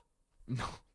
Liverpool plays 12 months out of the year? I mean, there's about a 1 month break, and then they just go back into preseason. The last thing that was competitive was, or I'm putting in air quotes competitive, was the Club World Cup. How do you enjoy this stuff year-round? I watch it all the time. How? It's entertaining. Like, I love the NFL. I couldn't do 12 months of the NFL.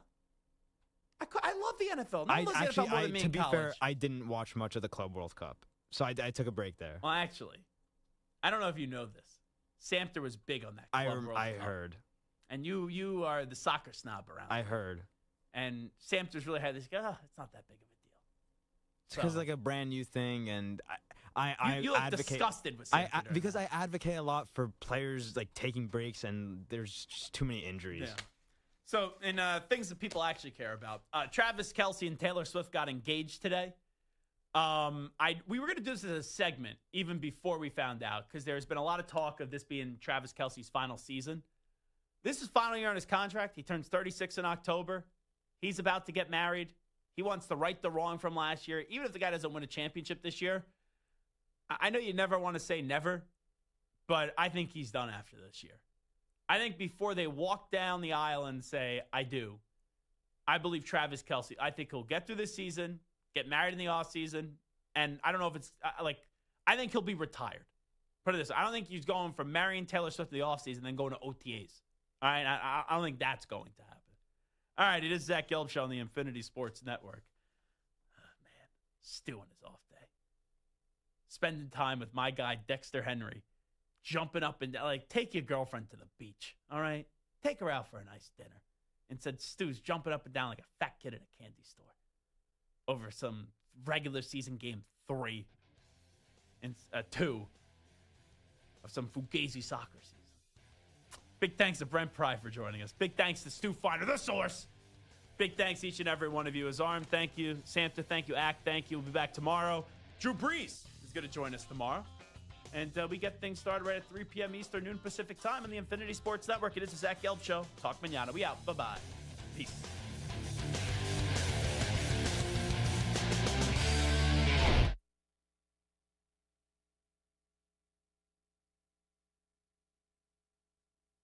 You're in a 5-minute break.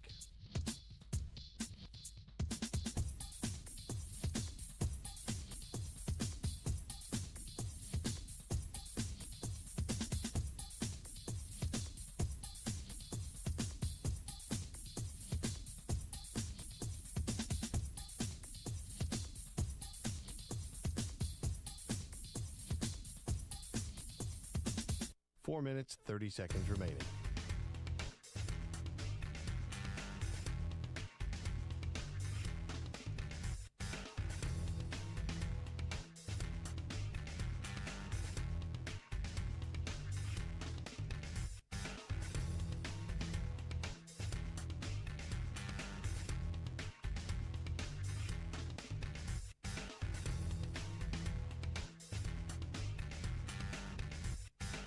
Four minutes remaining.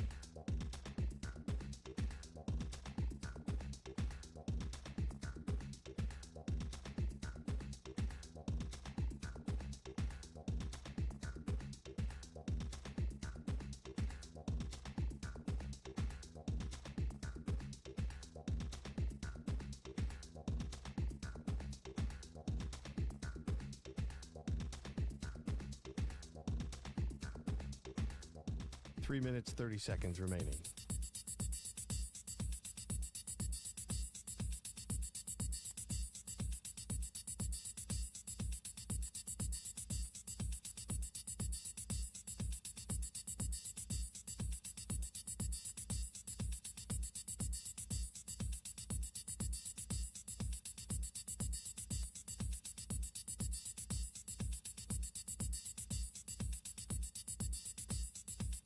Three minutes remaining.